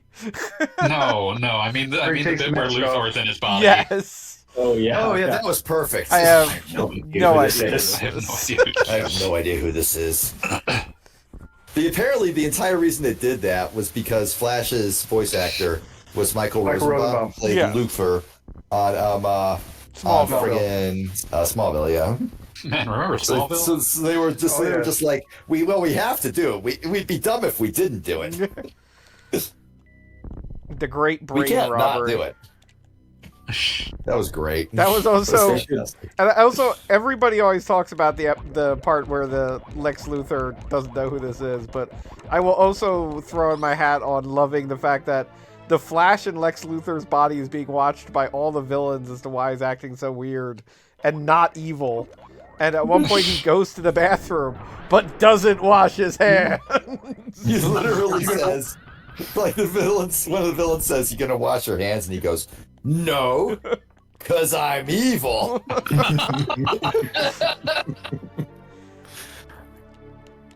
That's kind of dumb I can get behind. Oh yeah, 100%. The whole episode is the kind of dumb you can get behind. Oh yeah, no. I mean, I also this is feel one like of the all-time that greats. that season of Justice League, immediately after that episode, everything goes to shit. I think they just had to get every joke they wanted out of their system. Yeah, it was like I remember. I only encountered Justice League like after I had gone to college. I watched a couple of episodes. It was actually like shockingly yeah. good. Oh, yeah. Justice League Unlimited with Justice like League all- Unlimited. Yeah. Yeah. Yeah. When they started pulling in like a lot of the like B and C tier characters. Yeah, because they had the question on there. That motherfucker was hilarious. Oh, yeah, he was Yeah. great. Always Love great. that guy. And then I didn't watch this one until I was years later. It was on Talking Time actually, like the one where Wildcat Ted Grant he joins like superpowered UFC. That was awesome. That was fucking sick. Then they did a follow-up episode where they just did all the women fighter, superpower All women fighters. the superheroines. And I love that got episode mind kicks controlled off like and beat the the shit out of each plan. other. The plan is hatched because like a couple of the male chauvinist villains are like, oh come on girls fight, and then it's like, wait a minute, we can actually make money on this. Luthor literally sees like two women fight. And he's like, "Oh, this shit again." And like one of like his like garbage like D tier flunkies is like, "No, let him go at it for a little bit." Yeah. Obviously with like the "oh man, I'm gonna masturbate to this later" attitude. And Luthor's like, "Well, now that's a good idea." Not you. We're never talking again. But I can monetize this. And that's sort of my thing. So sure. This is Lex Luthor, the guy Billionaire. who canonically has cameras in literally every corner of the globe. Yeah. I was gonna say it's Lex Luthor, the billionaire business owner, finally realizing that hey, sex sells. Lex Luthor, Lex Luthor does not have desires the way you and I have. And I was going to desires. say Lex Luthor You have strikes me to as the learn that exact. from base. Well, I was just going to say Lex Luthor strikes me as the exact kind of guy who tells himself like, oh, I never did anything sexy in my life. I've gotten here entirely because of my intelligence. Mercy, my Bullshit. incredibly hot secretary who wears a short skirt at all times. Get me out of here. Like, Yeah. No, Lex Luthor is the guy on that meme that's just you jerk off to pornography. I jerk off to abstract concepts like money and power. We are not the same. We are not the same. I'll have you know I sleep nude with 6 of the Earth's most beautiful women every night, just to show that I have no desire for them. Although, has anyone watched the latest season of the Harley Quinn animated series? I I've have heard not. good things, but I've not There seen it. is, I will say this joke because it was such a. The reason I really love the Harley Quinn series is because it really, like, it does a lot of crass jokes, but it totally understands, like, these DC characters. And literally, Talia al Ghul and Lex Luthor are having a conversation while they have people, by proxy, have sex for them. And they're just saying, as they're just having the discussion, just saying, like, no, you turn her around. No, take off the Superman cape. It's just like, yeah, I could see these characters doing this. I've seen exactly one clip of the Harley Quinn show that I liked that made me think, well, maybe I should watch this. And it was where she was trying to threaten Batman's butler, Alfred. And she And she just like said something like, I'm gonna beat you up and get out of here. And Alfred just goes, I wish a bitch would try. That's funny. I saw a clip that was her like delivering Nightwing's eulogy, basically saying like, "Yeah, this is kind of expected, but you're part of the Batman family." Then it like cuts over to, like to all the different like Robins and stuff. It's like, yeah, you know, you got a good point there. I mean, you know, It happens. They also recently did an episode where they went to the future and they said the concept was everybody in the future is weirdly obsessed with Avatar. And at one point they get betrayed by somebody going for unobtonium and they're like, what the fuck?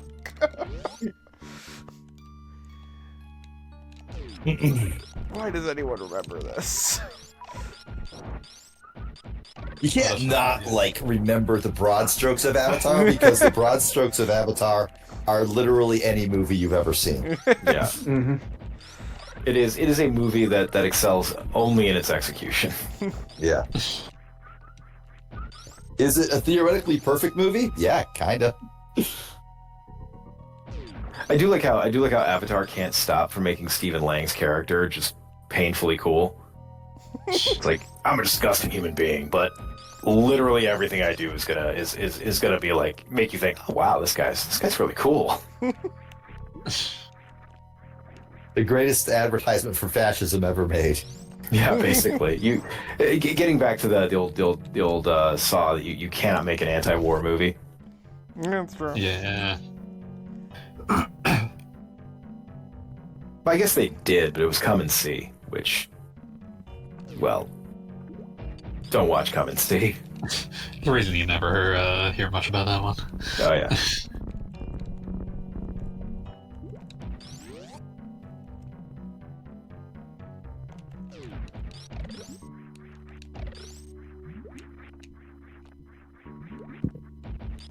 Here are baby dragons. Dragon Dragoon. Mm-hmm. Have you even played Dragon Dragoon? Yes. Do not accuse me of not having played and hated that. I don't know. Like I It's thought you were fucking making hard. some. I thought you were just making some shit up. No, I was technically Yeah, dragons. I was Dragon. riffing on the classic. Did you even play Dragoon? Legend of Dragoon?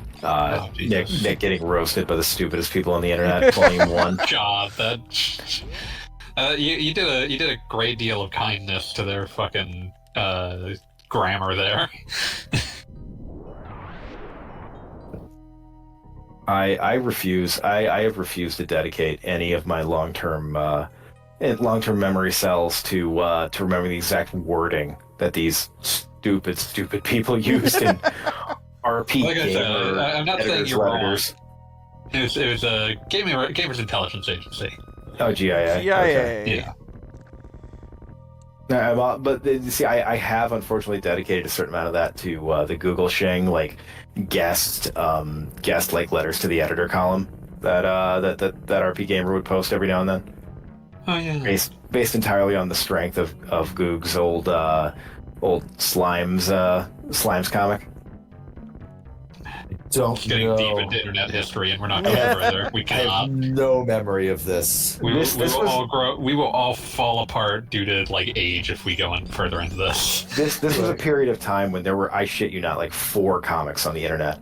One of them was Penny Arcade. One was what the fuck is that Linux comic, Critical Fault or whatever? Oh, Jesus. Segfault? Something like that. That one. User friendly. I know exactly User what you're friendly. talking about. That's it. Ah. One of them was user friendly. One of them was Penny Arcade. One of them was Goog's Slimes comic, and the other one was Sharky's comic that was literally about 2 guys on a couch talking about video games. First, I was so So sure. that made up at least 75% of comics at the I time. was so sure you were going to mention Sluggy Freelance.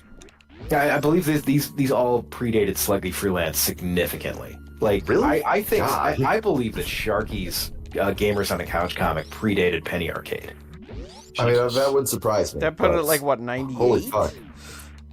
Oh yeah, if that late, because I mean literally he's in there doing jokes about like Seiken Densetsu 3, Like that's how early it was. Like people Now's the would time. have gotten that joke.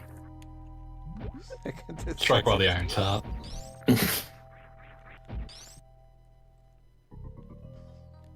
I was like, if not now, when? You know? Nobody will talk about Seiken Densetsu 3 ever again. Yeah, the best time to make a joke about Seiken Densetsu was 25 years ago. The second best time is today. I don't feel like I believe about that the second part of that axiom. Second best time was a couple years ago when it got came back when out. Trials of Mana Trials of happened. Mana, yeah. Wait, they released it over here? Yeah. They not only Collection of released it, Mana they and as a remade it. remake. This is Oh, yeah, like awful a stuff. 3D remake, right? Yeah. Yes. Yeah. Trials of Mana. I mean, if you just want to like actually play a video game, if you're less interested in just experiencing the aesthetic that you saw 20 years ago, like it's a better video game as a 3D remake. I remember, because I remember like vividly, like fucking around, finding out that they had the patched, like translated, emulated version available for MAME or whatever, and I got it and I played it for like 4 minutes. Like, oh my god, this is it, Seiken Densetsu 3, the game they didn't want you to play. 4 minutes later, I have no attention span for this. I am done. I am moving on with my life. It's a lot of very pretty sprites, some very nice music, and not much fun to play. I mean, I am a Secret of Mana enjoyer, so I will say that I have always enjoyed it. You know, Like I I like hunting down mana beasts. I liked it when I played it, but also I played it 25 years ago, or whenever it was. Whenever it was, like, go ahead. Whenever the ROM got translated or whatever. Yeah. You know what mana game had some staying power though was Legend of Mana. That game's wild. That game's incredible. Yeah, that game's wild is like the best description. It's like, oh yeah, this game is designed so you can't see the whole plot in a single playthrough, no matter what you do. It's a daffy little game. That's exactly what happens when you give Akitoshi Kawazu control over a mana game. Yep. I love how you really went for that missile pack. I love how, like, you know, I played that game for hundreds of hours, and by the end of it, like, my favorite, you know, NPC party member was always the werewolf, the werewolf dragoon. But the best NPC player I had was a literal Jack in the Box that could one shot bosses in the game. Just like, this is really fucked up. I have no idea how this happened. Sometimes you just make things. Sometimes you just let them happen. Yeah. I'm not going to say we tried for this, but I'm not going to say we didn't. This was made with intent, for some reason. Dreadful killing intent.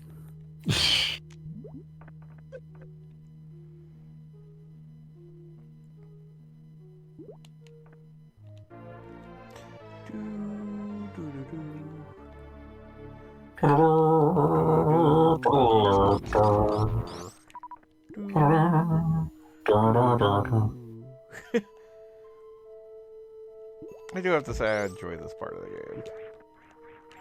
So, is this also like an attempted one stream run? Yeah, we're making good time. At this point, the world record has already been completed the game twice, but... Making good time for a normal human being.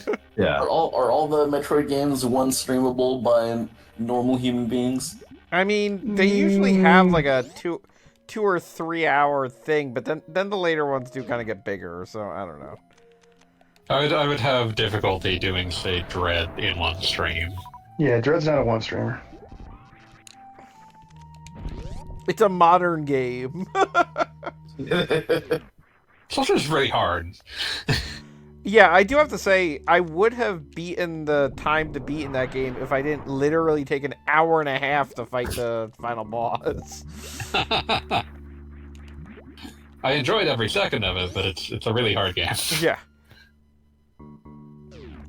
I do have to say, I at the time I thought it might even be COVID, but I was just coming down with kind of a lousy flu the first time I beat Dread, and I was just so done by the end. Like, just that feeling that, like, your body is failing you, but you know you want to accomplish something today. Yeah. Like, God. I remember one of the worst flus of my life I got, and I was playing fucking Morrowind at the time. Oh Lord, that's just gonna make it worse. So I was having, That's not having helpful. the most, like, hallucinatory Morrowind mechanic-based fever dreams and hallucinations. I kept trying to hit this man, and my sword kept flying through him. Like, laying in bed and I can't fall asleep. It's like, no, I've got to keep grinding sleeping skill. For a moment, I thought we were discussing a Warlocracy video or something. In my dreams, I'm in MV5. In my dreams, I'm in Tamriel Rebuilt.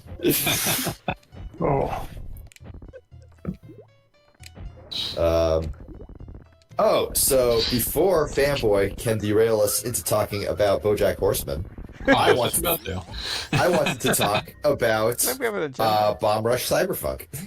Ooh, very briefly. Don't worry, Fanboy. You still have to talk about BoJack. It is a very good game. I absolutely love it. I am so glad it exists. It is a miracle. Yeah, I need to pick it up.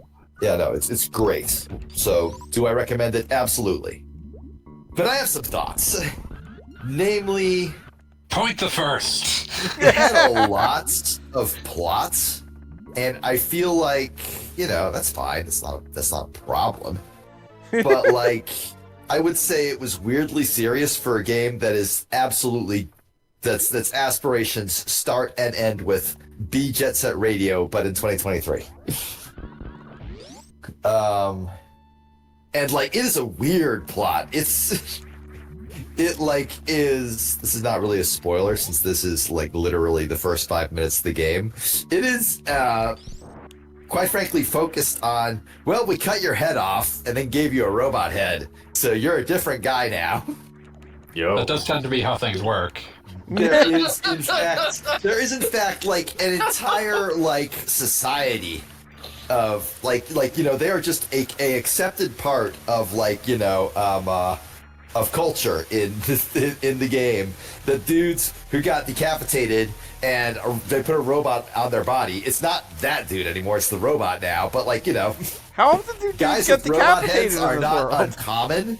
They are just guys. They're just any of your coworkers could be a guy with a robot head. That's cyberpunk. Yep, that's part of it. But like everything in the game there are tons of story cutscenes, and I feel like exactly half of them would have been greatly enhanced if instead of like having these guys act out a scene, you just had like a guy who was like DJ Professor K shout, and did you hear what's going on with these guys? And just give you like the exposition really quickly. It was sorely missing a DJ Professor K character. I don't know why there's no DJ Professor K. I don't know why there's not specifically Professor K, but like, could have gotten anybody. No equivalent. They could have learned that. Yeah, like, or rough equivalents. Because half of what made one of the things that like I think made Jet Set Radio great was that it was kind of the Warriors, complete with a voice on the radio telling everybody what was up. And that's absent here, and it's kind of a shame that I feel the loss of that one. Yeah, that does sound like it would be an inferior experience. Other than that, though, like the gameplay additions are pretty much perfect. The combo system is great because Jet Set Radio like had combo system, but it wasn't like there was nothing there was nothing that really used it. Yeah, like it was just there because, well, Tony Hawk had just come out, and if you're going to be grinding on rails and doing cool shit like that, we need to like give you some numbers that you can attach to that. This one actually has one. Like you can string together your combos with manuals. The different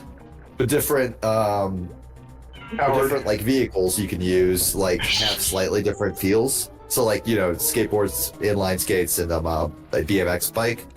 all like have a little bit of a different feel to them, and it's really great now when the characters are all completely identical. There's no difference between them, so you just play whoever you think looks coolest. So I was taking the coward way out. Dude, this is the I love No this. unexpected difference. Yeah. Yeah, I know. Like, this is the only way to kill Dragon. Like, that, just the fact that you can do it is just amazing. Yeah, like, yes, it is. Is it the coward way? Yes. But it's also kind of the cool way. It's metal as shit at the very least. Yeah. Like, Samus is, like, it's the kind of thing, like, I don't know if anybody remembers, like, the Super Mario World and Legend of Zelda Link to the Past Nintendo Power comics, where basically it was following the same plot, but in a lot of ways, rather than just having, and then Link fought this boss, there was, like, some sort of, like, lateral, like, he tricked them into doing this, and then they fell off a cliff type of thing. Yeah. And it's like that exact kind of thing. That also I don't feel like in a lot of video games was realized until, like, Breath of the Wild, where you could use, like, lateral thinking to beat a boss. So any chance I've got. Never tell me that, I thought. But yeah, no, that's the coward way is cool as shit. I will use Samus as a living conduit and fry Dragon from his own hugs, or her own hugs. Yeah. Reddit spicy hug.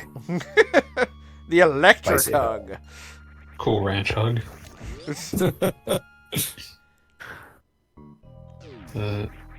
Yeah. Which came first, ranch or cool ranch? Ranch was cool when it first appeared. We must accept this. We must. As Beat alluded to, I finished BoJack. Now we're What did you think of the ending? I really liked it. The view from halfway down is a lot to take in. It is such, like, if you think about it, it is such a brutal episode. Oh, extremely. Oh yeah. Yeah. It's basically a play, a Sartre play. Yeah, no, very much so. Complete with it being named for Dad and his complete nonsense. I do love the notion of, like, because of BoJack's childhood, like, the image of Butterscotch and Secretariat has completely melded in his mind. Like, the distant father figure and the distant father are just one and the same. But yeah, no, I love that. It's the last episode, Nice While Lasted, was just a great sort of, like, yeah, I don't know, like, he might still be able to improve. He's still, like, he did not give up on trying after that relapse. Yeah. But God only knows what he'll make of himself when he's no longer got the very structured life of prison, which he himself has admitted is a key part of, like, helping him. So it's, it doesn't mean much to say it, but, like, it does a good job of being sympathetic to like a very often toxic protagonist without trying to absolve him. Yeah. I mean, just a hard tightrope to walk. One of the things about our society that completely is, if someone phrased it this way, but one of the parts in an interesting way, which is our society is completely merciless to unsympathetic people. And I think it is a necessary thing it is a necessary piece of, like, argument for that art can make, is like, hey, unsympathetic people are still people. Like, they're still deserving of compassion. That third to last episode where it's just sort of this weird, like, it obviously doesn't have a solution, but it's just sort of, like, ruminating on the problem of, like, everyone in BoJack's life has left him behind for reasons that in their individual lives it makes perfect sense why they do that. But it does leave him in a situation where it's like the only people around him are the worst people he could be with. Mm-hmm. And that's why he ends up with, like, just spending time with, like, totally not Mel Gibson. Yeah, I do have to say, for the time, I feel like let's call it cancel culture concept, I feel like this was the tip of the iceberg for it, like when this actually was released. Like, it was definitely a thing, but I feel like it has become more prominent since those episodes, and is thus, like, you're watching it now for the first time. In a manner of speaking, it's like old hat to consider, like, he's hanging out with not Mel Gibson. Mm-hmm. Like, it was, they chose not Mel Gibson on the basis of, like, that's a dude who has gone through, who has been, like, quote, who has done something horrible and had that, ignored or forgiven, like, 5 or 6 times at this point. Yeah. Mm-hmm. Like, the terms we use for it are new. The cycles are old. Yes. Yes. Yes. Yeah. There's nothing new about Mel Gibson. We all know exactly what Mel Gibson is. And the cycle of, like, saying that, like, this is the last straw, we're not giving them another chance, and then, like, they are connected enough or charming in person enough that they keep getting connections. I was about to say, guess what? Here's his new movie. We gave fucking Chris Brown another chance. I mean, what does that say about us as a society?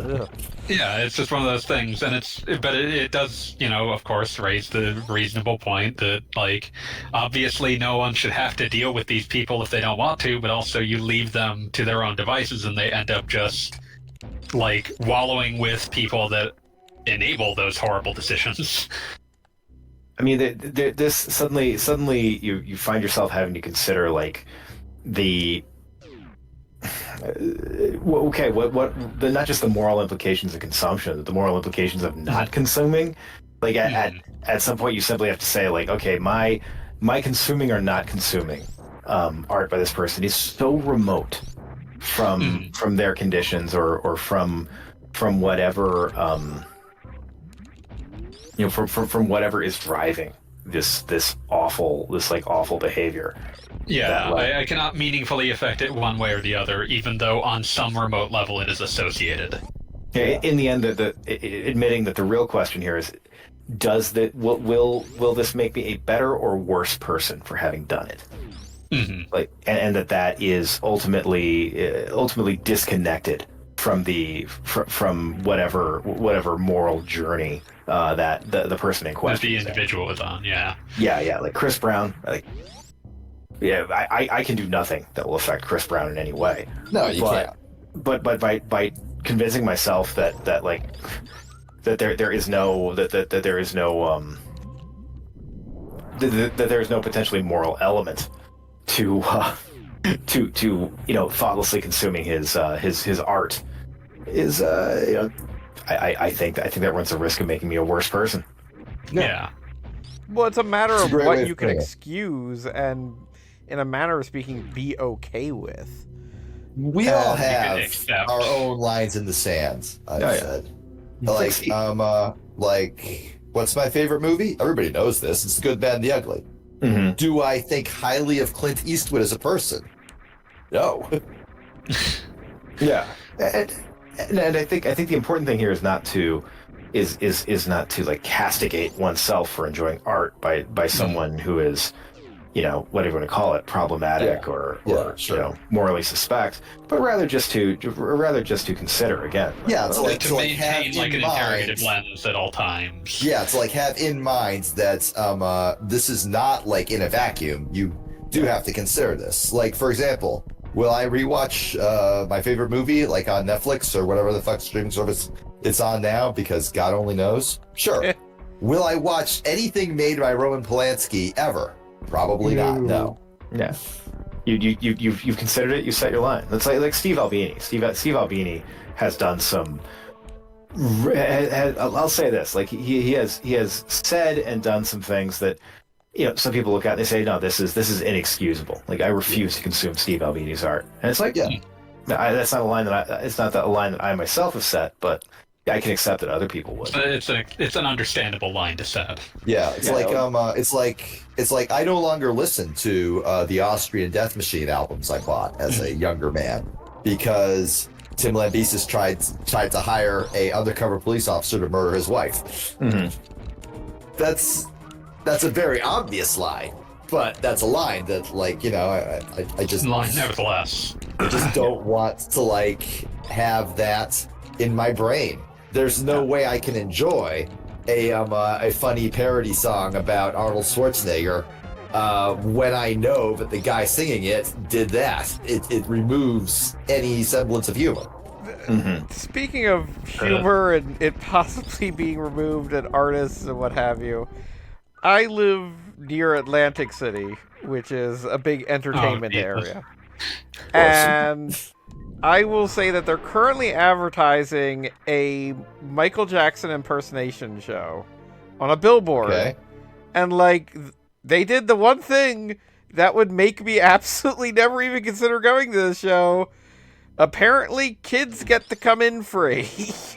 Nope, that sucks. And I'm like, you God. guys, seriously?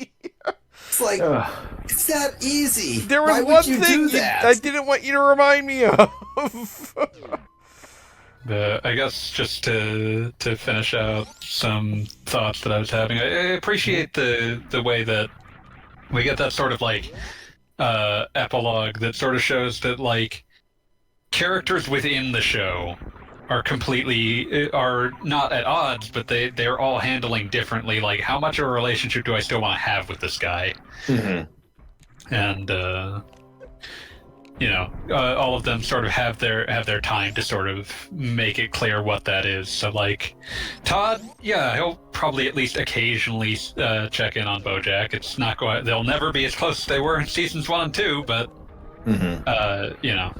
that'll which is probably for the best. Since it's just I was definitely going to say for it's the definitely best. for the It best. made very for clear Todd. that it's for the best for all involved. Yeah, because the whole thing about Todd is like his job is cleaning up BoJack just enough to get through another day. Yeah, like it's bad for BoJack in the sense that like that's enabling him to be worse. Mm-hmm. It's bad for Todd because it's like it's holding him back from being better. Mm-hmm.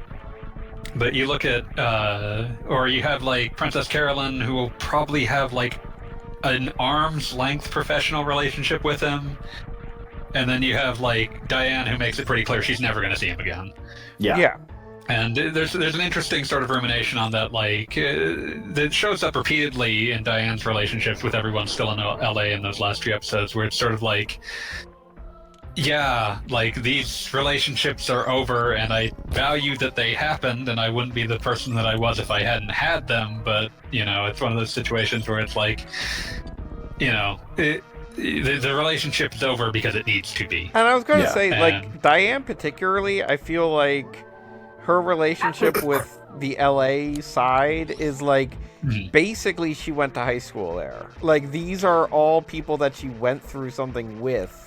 And it was very important. Now it's over. And she had to do it, but she graduated, and it's over now. And some people are going to continue to be townies, and some people are going to leave like her. But I guess it's important. Gogglebob, how dare you remind me of the Hold Steady song, One for the Cutters? How fucking dare you? If I do not remind you of a Hold Steady song at all times, I am not doing my job. Damn Steady. Most people are DJs. What were you gonna say? Were you gonna say, fanboy?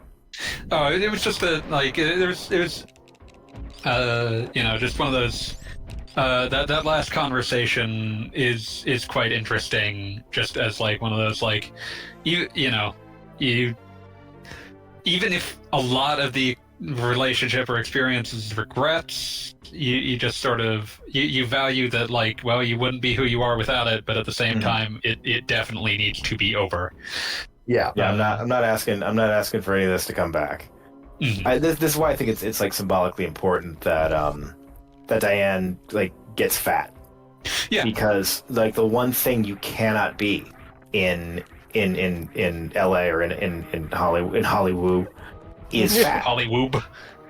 like, and this is like the way that she has even physically, like, she's not just physically removed herself from LA, she has physically removed LA from her.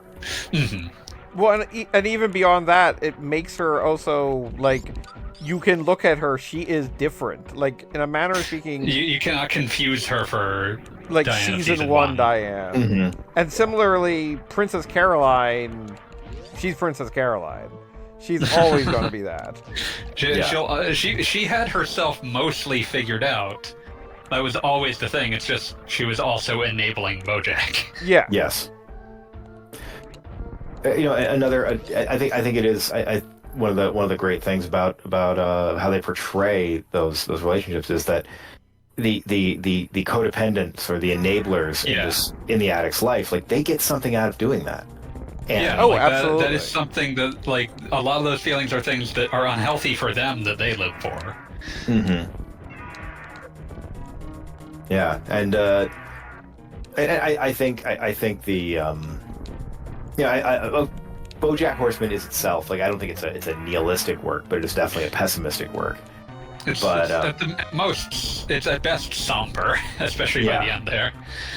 Yeah, I think it's like not nihilist, but rather like existentialist. Yeah, that's a better term for it. Like, it definitely thinks that, like, those improvements are worth seeking. It isn't always optimistic that they'll work, but it's never arguing that you should ever be, like, giving up on that improvement. Yeah, I feel like BoJack Horseman as a show, if it was somebody in your life, it's somebody who you say, hey, I'm trying this new diet, and every time it says, well, good luck. Like, you know exactly that toe. Like, I'm hoping for the best, but I'm not holding my breath. Yeah, it's like, well, you've done this before. You know you've done this before, right? Yeah. I ultimately thought that the show was pretty brilliant, so very much glad that I took the time for it. Good. Yeah, I think one of the things, how they every season ends with, like, a sort of a musical, not a musical montage, but rather like just a musical scene, and I'm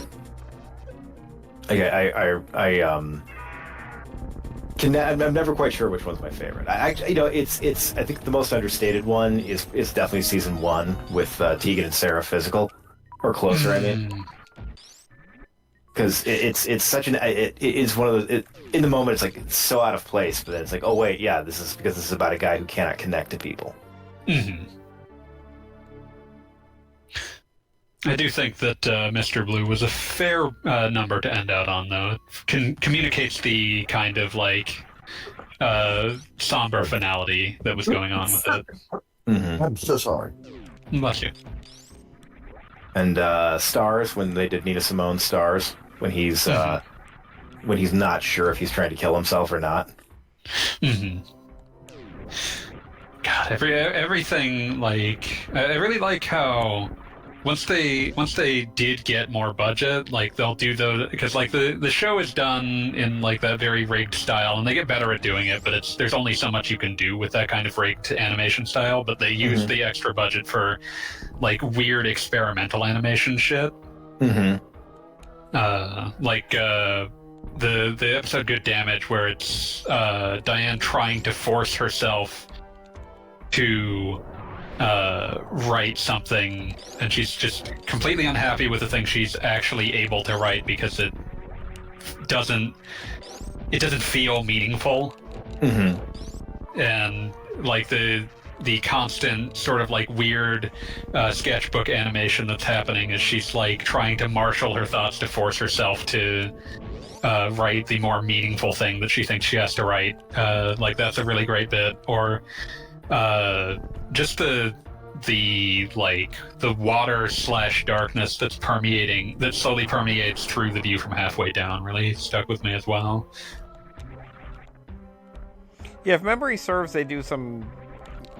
It's been a while since I've seen the episode, but I think back in the one season with the mom, the "you stupid piece of shit" episode. Oh, stupid piece of shit. Yeah, that one has a bunch of that as well. Because it's whenever like it's going into his mind's eye, and it's sort of he's like sort of thinking of how everyone sees him, and it sort of goes into the different style of animation. Stupid piece of shit's a really strong episode for probably the best encapsulation of just being depressed and self-loathing, and what your fucking internal monologue ends up sounding like. You stupid piece of shit. Oh, like I think one of the things that captured that I really appreciated is that like when you're just deep in the throes of despising yourself, and like mixing are things that you've done that truly are awful that you should feel bad about, but also things that you've done that are just completely normal that you're treating on the exact same level. And like it's such an unhealthy thing for multiple reasons, because it's like, obviously, yeah, you shouldn't beat yourself up because you just happen to walk into a room, but also it means that you can't really fully grow from the like terrible things you've done that you don't want to do again, because you're putting them on the same level as things that you're going to do every day. Yeah. But yeah, that's a stupid piece of season 4 in general is really strong. Yes. Like even just that extremely fucked first episode that's like half Beatrice Horseman's like nightmare childhood, and half Bojack like fixing up the old place, and then ultimately befriending and then immediately having to end a friendship with like a weird dragonfly man. Oh yeah, I remember that one. Yeah. Well, wait, Yeah, that's basically a series finale on friendship when you try to drop me to my death. And also, isn't that the second episode? Because I think the first episode of that season is, so you want to do the show about the horse without a horse?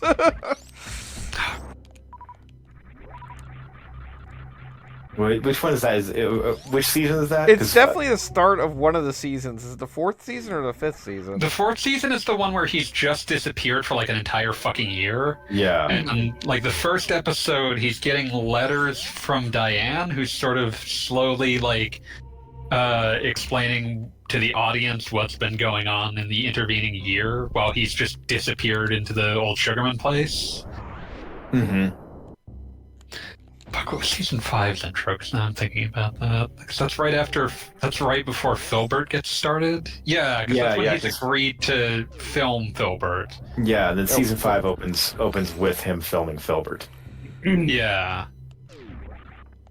God, the sheer fucking like generic the generic overwrought prestige television Filbert.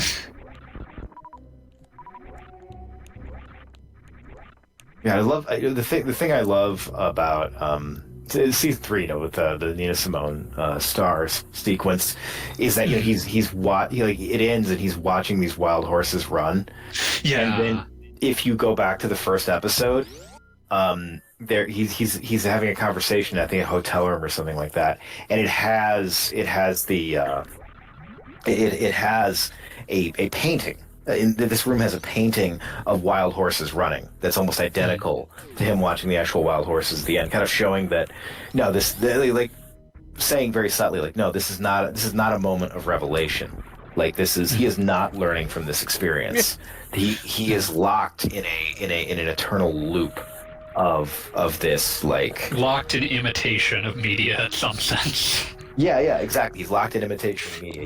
He's locked in this never-ending, in this never-ending spiral of like, oh, I should die, or oh, I should run away from everything, or oh no, I should fix everything, and he is not learning from any of it. Yes, no, he's eternally locked in a sitcom. Yeah. Back in the 90s, I was in a very famous TV show.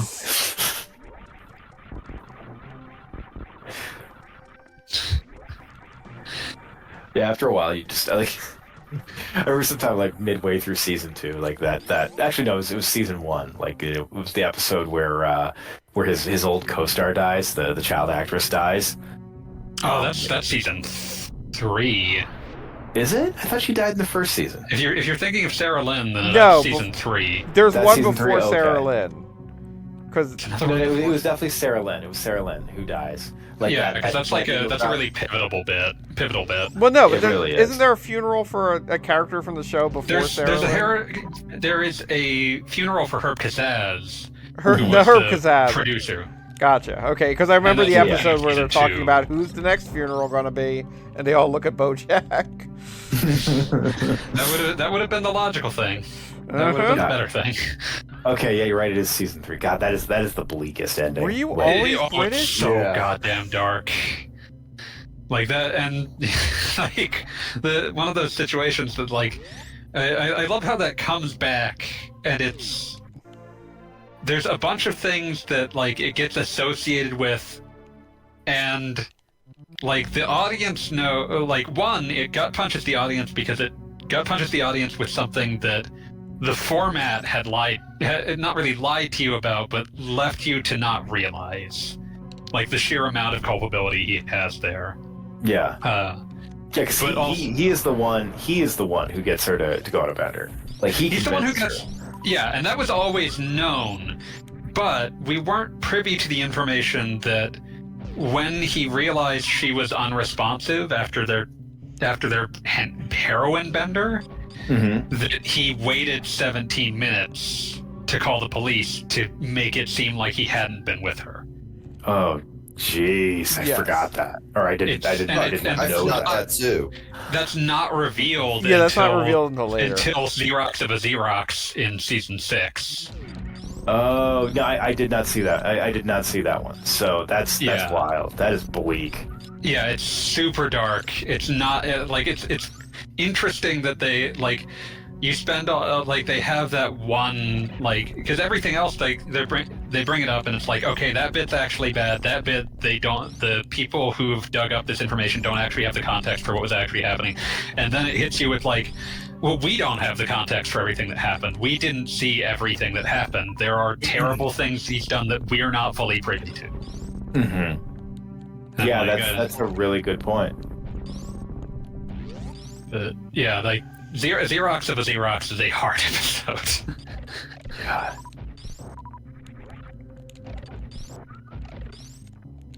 No, it's like it's like in someone told me once about it. One of the things you learn in Narcotics Anonymous is that there in many addicts' lives there comes a point where they're like, wow, I have done so many like egregious things to people who trusted me, not even intending to. So like Yeah. I'm going to do something monstrous on purpose. Like I clearly can't do anything good. Just to push them out. Yeah, it's not even that. It's just like, well, I can't prevent myself from doing monstrous things by accident. So I might as fuck well that. make a choice. Yeah, exactly. I'm going to have some agency here. I'm going to do something, just beyond the pale on purpose, and because that is a way to assert agency when everything else is falling apart.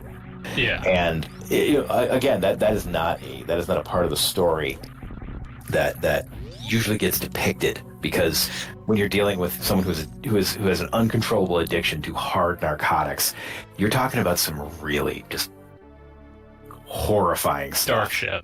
Yeah. Darkest heart of humanity. And the idea, and so yeah, them kind of like, no, fuck it, we're gonna make BoJack completely culpable for this young woman's death. Do you still have it in you to want him to have redemption? Yeah. I think that was the episode where I stopped watching. The one That's where too much, man. yeah, it's too much, man. That was the one where I just said, nah, I'm done. God, what a dark name. Yeah. Yeah, well, like, because I don't think that's- I even watched the season finale. I was just like, nah, I'm good. Yeah, It's 'cause understandable. the season Don't need any more finale of this. has the payoff with the sexual harassment story where like the sexual harasser basically says, no, it doesn't matter if you can tell anyone you want. It doesn't matter. I'm me and you're nobody. It will never be a problem for me. Yeah, and it never is. Yeah. He basically never comes up again. We don't have a reason to worry about him because, well, we do, but in the sense of like, yeah, it's not going to change anything. Mm-hmm. Yeah, just man, yeah. They pull a similar thing with the fucking corporate executive at the beginning of like season 6. Mm-hmm. Where Diane and her cameraman are both sort of like trying to get information on like essentially a dead Amazon warehouse worker and like the culpability of the company, and particularly the company's president. And he's like, "No, I fucking killed him. No one's gonna convict me. Who gives a shit? Go ahead, put it up. People will watch the expose. I'll make money anyway." The fucking It will boost our stock prices because because our fucking shareholders will know I run a tight ship. God. Oh God. Not wrong, but it's often a bleak series, but I struggle not to call it brilliant. It's like I'm struggling hard, boys. Now we got to get deep into prestige TV with heels. Oh God. So let's get deep into like some prestige show that ran on a third-tier streaming service no one's ever heard of. Fuck, I'm drawing a blank. Oh, I watched You not too long ago. Don't watch me. Stop that. It is inevitable that we are forced to recreate Who's on First. But yeah, not normally one to stick out prestige TV, but BoJack felt worth it. Yeah. It helps that it has the funny cartoon, man. It helps that it has the funny cartoon, man. I mean, I do have to say that even in the bleakest episodes, they usually come up with at least one stupid background animal gag. Oh yeah. Well, one thing I'll always give them is that like, when I think of like streaming prestige shows, I think of things that are bad on an episode-to-episode basis and trying to justify it by having like a season-long arc that's of worth. But BoJack is actually good on an episode-to-episode basis. I mean, in addition to having, I know some people call it like the best episode of TV ever. I've always just kind of enjoyed it, but the underwater episode. Yeah, that one doesn't fully work for me, but I respect it. Yeah, no, it's not like, I know some people like completely love it. It's never been really my thing, but I get it. Like if I'm gonna take a gimmick episode, it's gonna be Free Churro, but well, yeah, Free Churro is just that. I would say that I can see like it's a very entertaining episode. It's very well done. It's a very well done little story. Very well done little gimmick. I can see someone really falling in love with it. I personally like best episode of TV ever is you're starting to get some pretty deep water with that one. Oh yeah, definitely. There's a lot of competition in that area.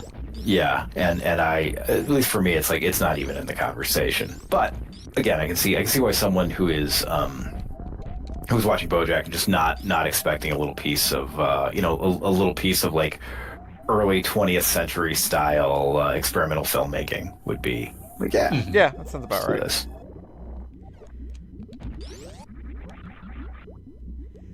Yeah, just definitely was worth the watch. Something I'll probably watch again at some point in the future. Which, about as much praise as I can give a TV show at this point.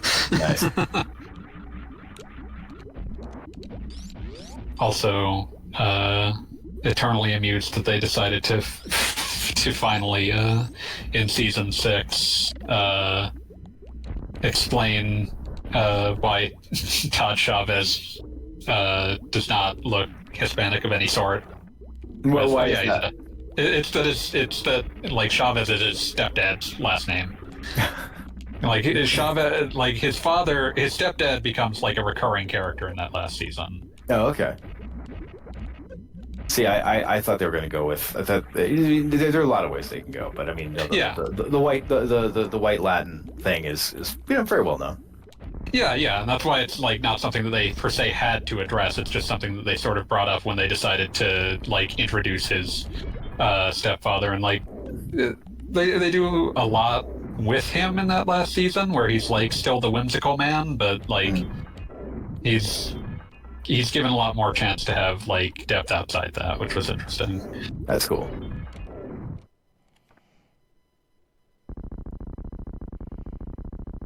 It always just draws me back to like season 2. They had like the degree to which he was just the whimsical man is that they had an entire subplot where it was just him finding the prop that turns Steve Urkel into Stefan Kell. Yeah. Yes, it's just happening in the So he background. spends an entire episode calling himself Toad Chevet.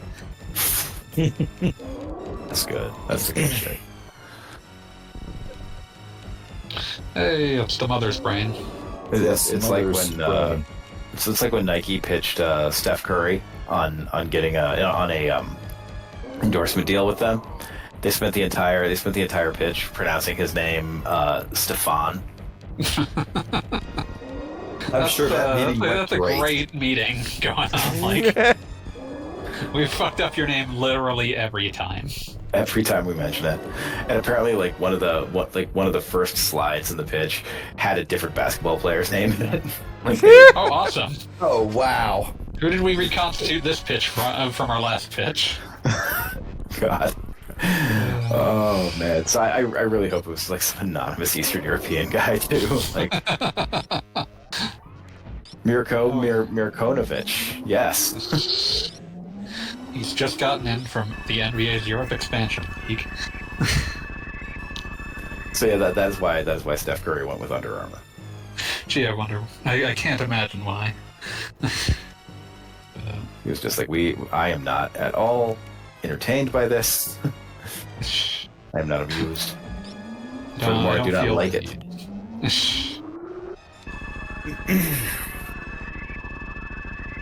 Oh no.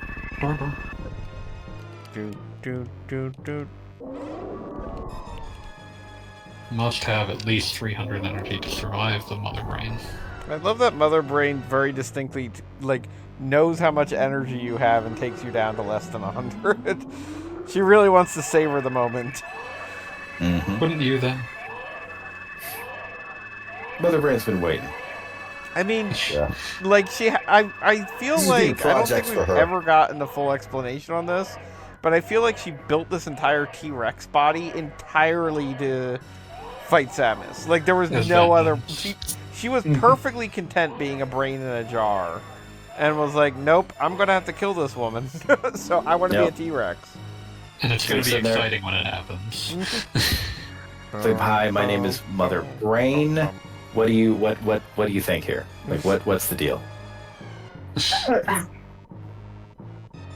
Why would you be shocked when I am a brain in a jar? It's all I was here for. My employees are mostly bipedal insects. There's also a large pterodactyl type thing. What he does with money, I have no idea. But he clearly needs it. That's why we're pirates. He doesn't I'm reasonably wear certain that Kraid has like an all-consuming gambling addiction. I mean, I'm imagining Kraid in like a white, like a crisp white silk John Woo suit at like a Macau casino, burbling at them to put it all on black. Wait, no, I meant to say Ridley, not Kraid. I know it's Different funnier to guys. picture Kraid because he's like 2 stories Kraid. tall. Kraid is funnier. Ridley gives off like a certain air of like being a scratch-off guy. Oh yeah, absolutely.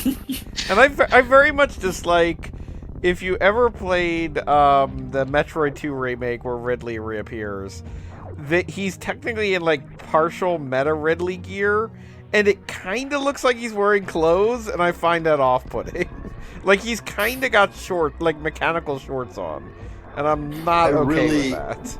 I can just imagine like Ridley like in sweatpants and like a sleeveless white shirt, commonly referred to as a wife beater, like at a 7-Eleven saying, Nah, man, I need seven lucky sevens. Yeah, give me 7 lucky sevens. No, Ridley is a dirt. Like the disinterested cashier going, "You want to pick the numbers? No, let the computer do it." Ridley is a dirtbag, so I absolutely believe he's just a jorts guy. Alright, I'm gonna consider this run a failure because he did not manage to beat the game before I got eliminated from my And whose fault I mean, is that? like, is there any better like criteria than that? I think not. Are you gonna save the animals? No, of course I'm going to save the animal. I don't think I've ever not thank saved God. the animals. I'm Thank disgusted. Yep, there goes a record pace. Yeah, there goes world record. Is there a category for save the animal speedruns? Oh yeah. Probably several. I think they but, distinctly note it as like an asterisk. Like, you know, they could have shaved off 3 seconds, but no, they saved the animals. Or maybe it's the opposite. You can have like the greatest speedrun in history, but there's an asterisk that you did not save the animals. That's how it should be. That's how it should be. Bastard. The speed booster going into the hallway here and diagonal up to the up and right. You shoot yourself all the way up in like 5 seconds. Yeah, I know. Yeah, he attempted that. It didn't work. No, I was gonna rewind, and I was like, it's the end of the game. The diagonal speed boost is, for all the times I've played the game, not something I've ever mastered. That's fair.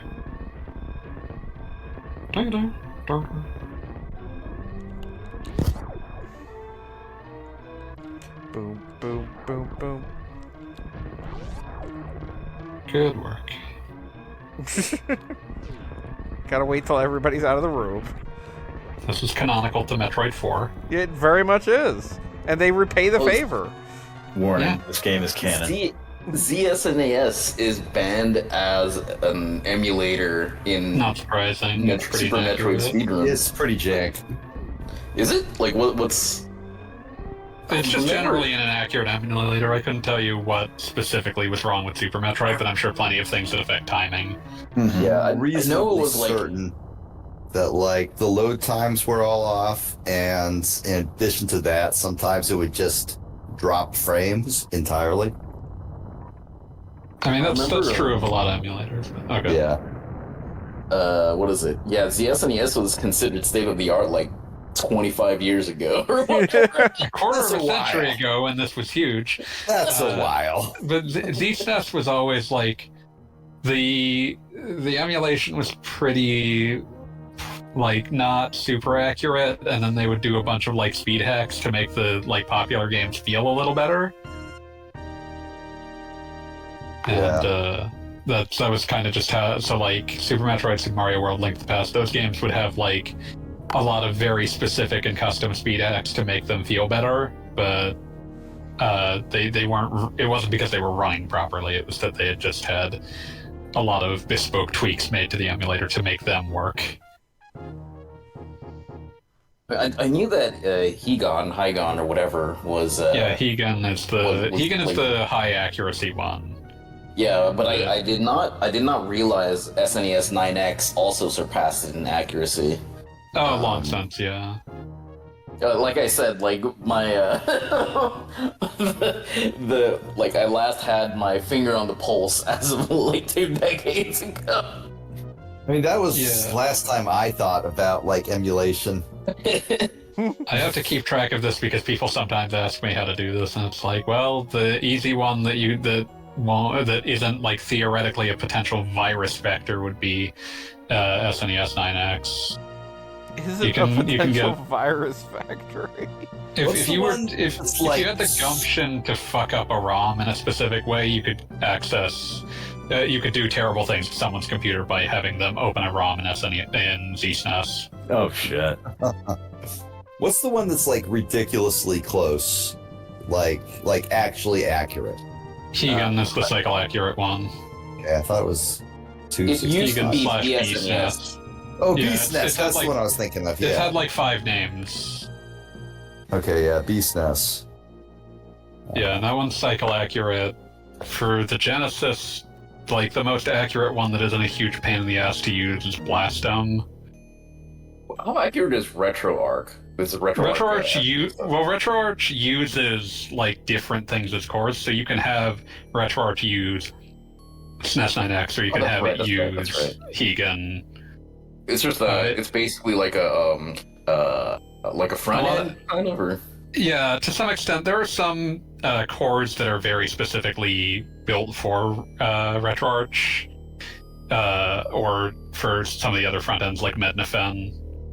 I forget. I think Mednafen is where a lot of the like more accurate cores come from, like Beetle PSX, or Mednafen has a Saturn emulator that's pretty decent, that sort of thing. 1994 Nintendo. Compare your core. And then it was what, 7 years before we saw another Metroid game? 8. It's a while. 2002 we had Fusion and Prime on the same day. Yep. That was a pretty cool day. It was. Will you be playing Prime Remastered next? Nope. No, we're sticking to the 2Ds, if only because they take so much less time.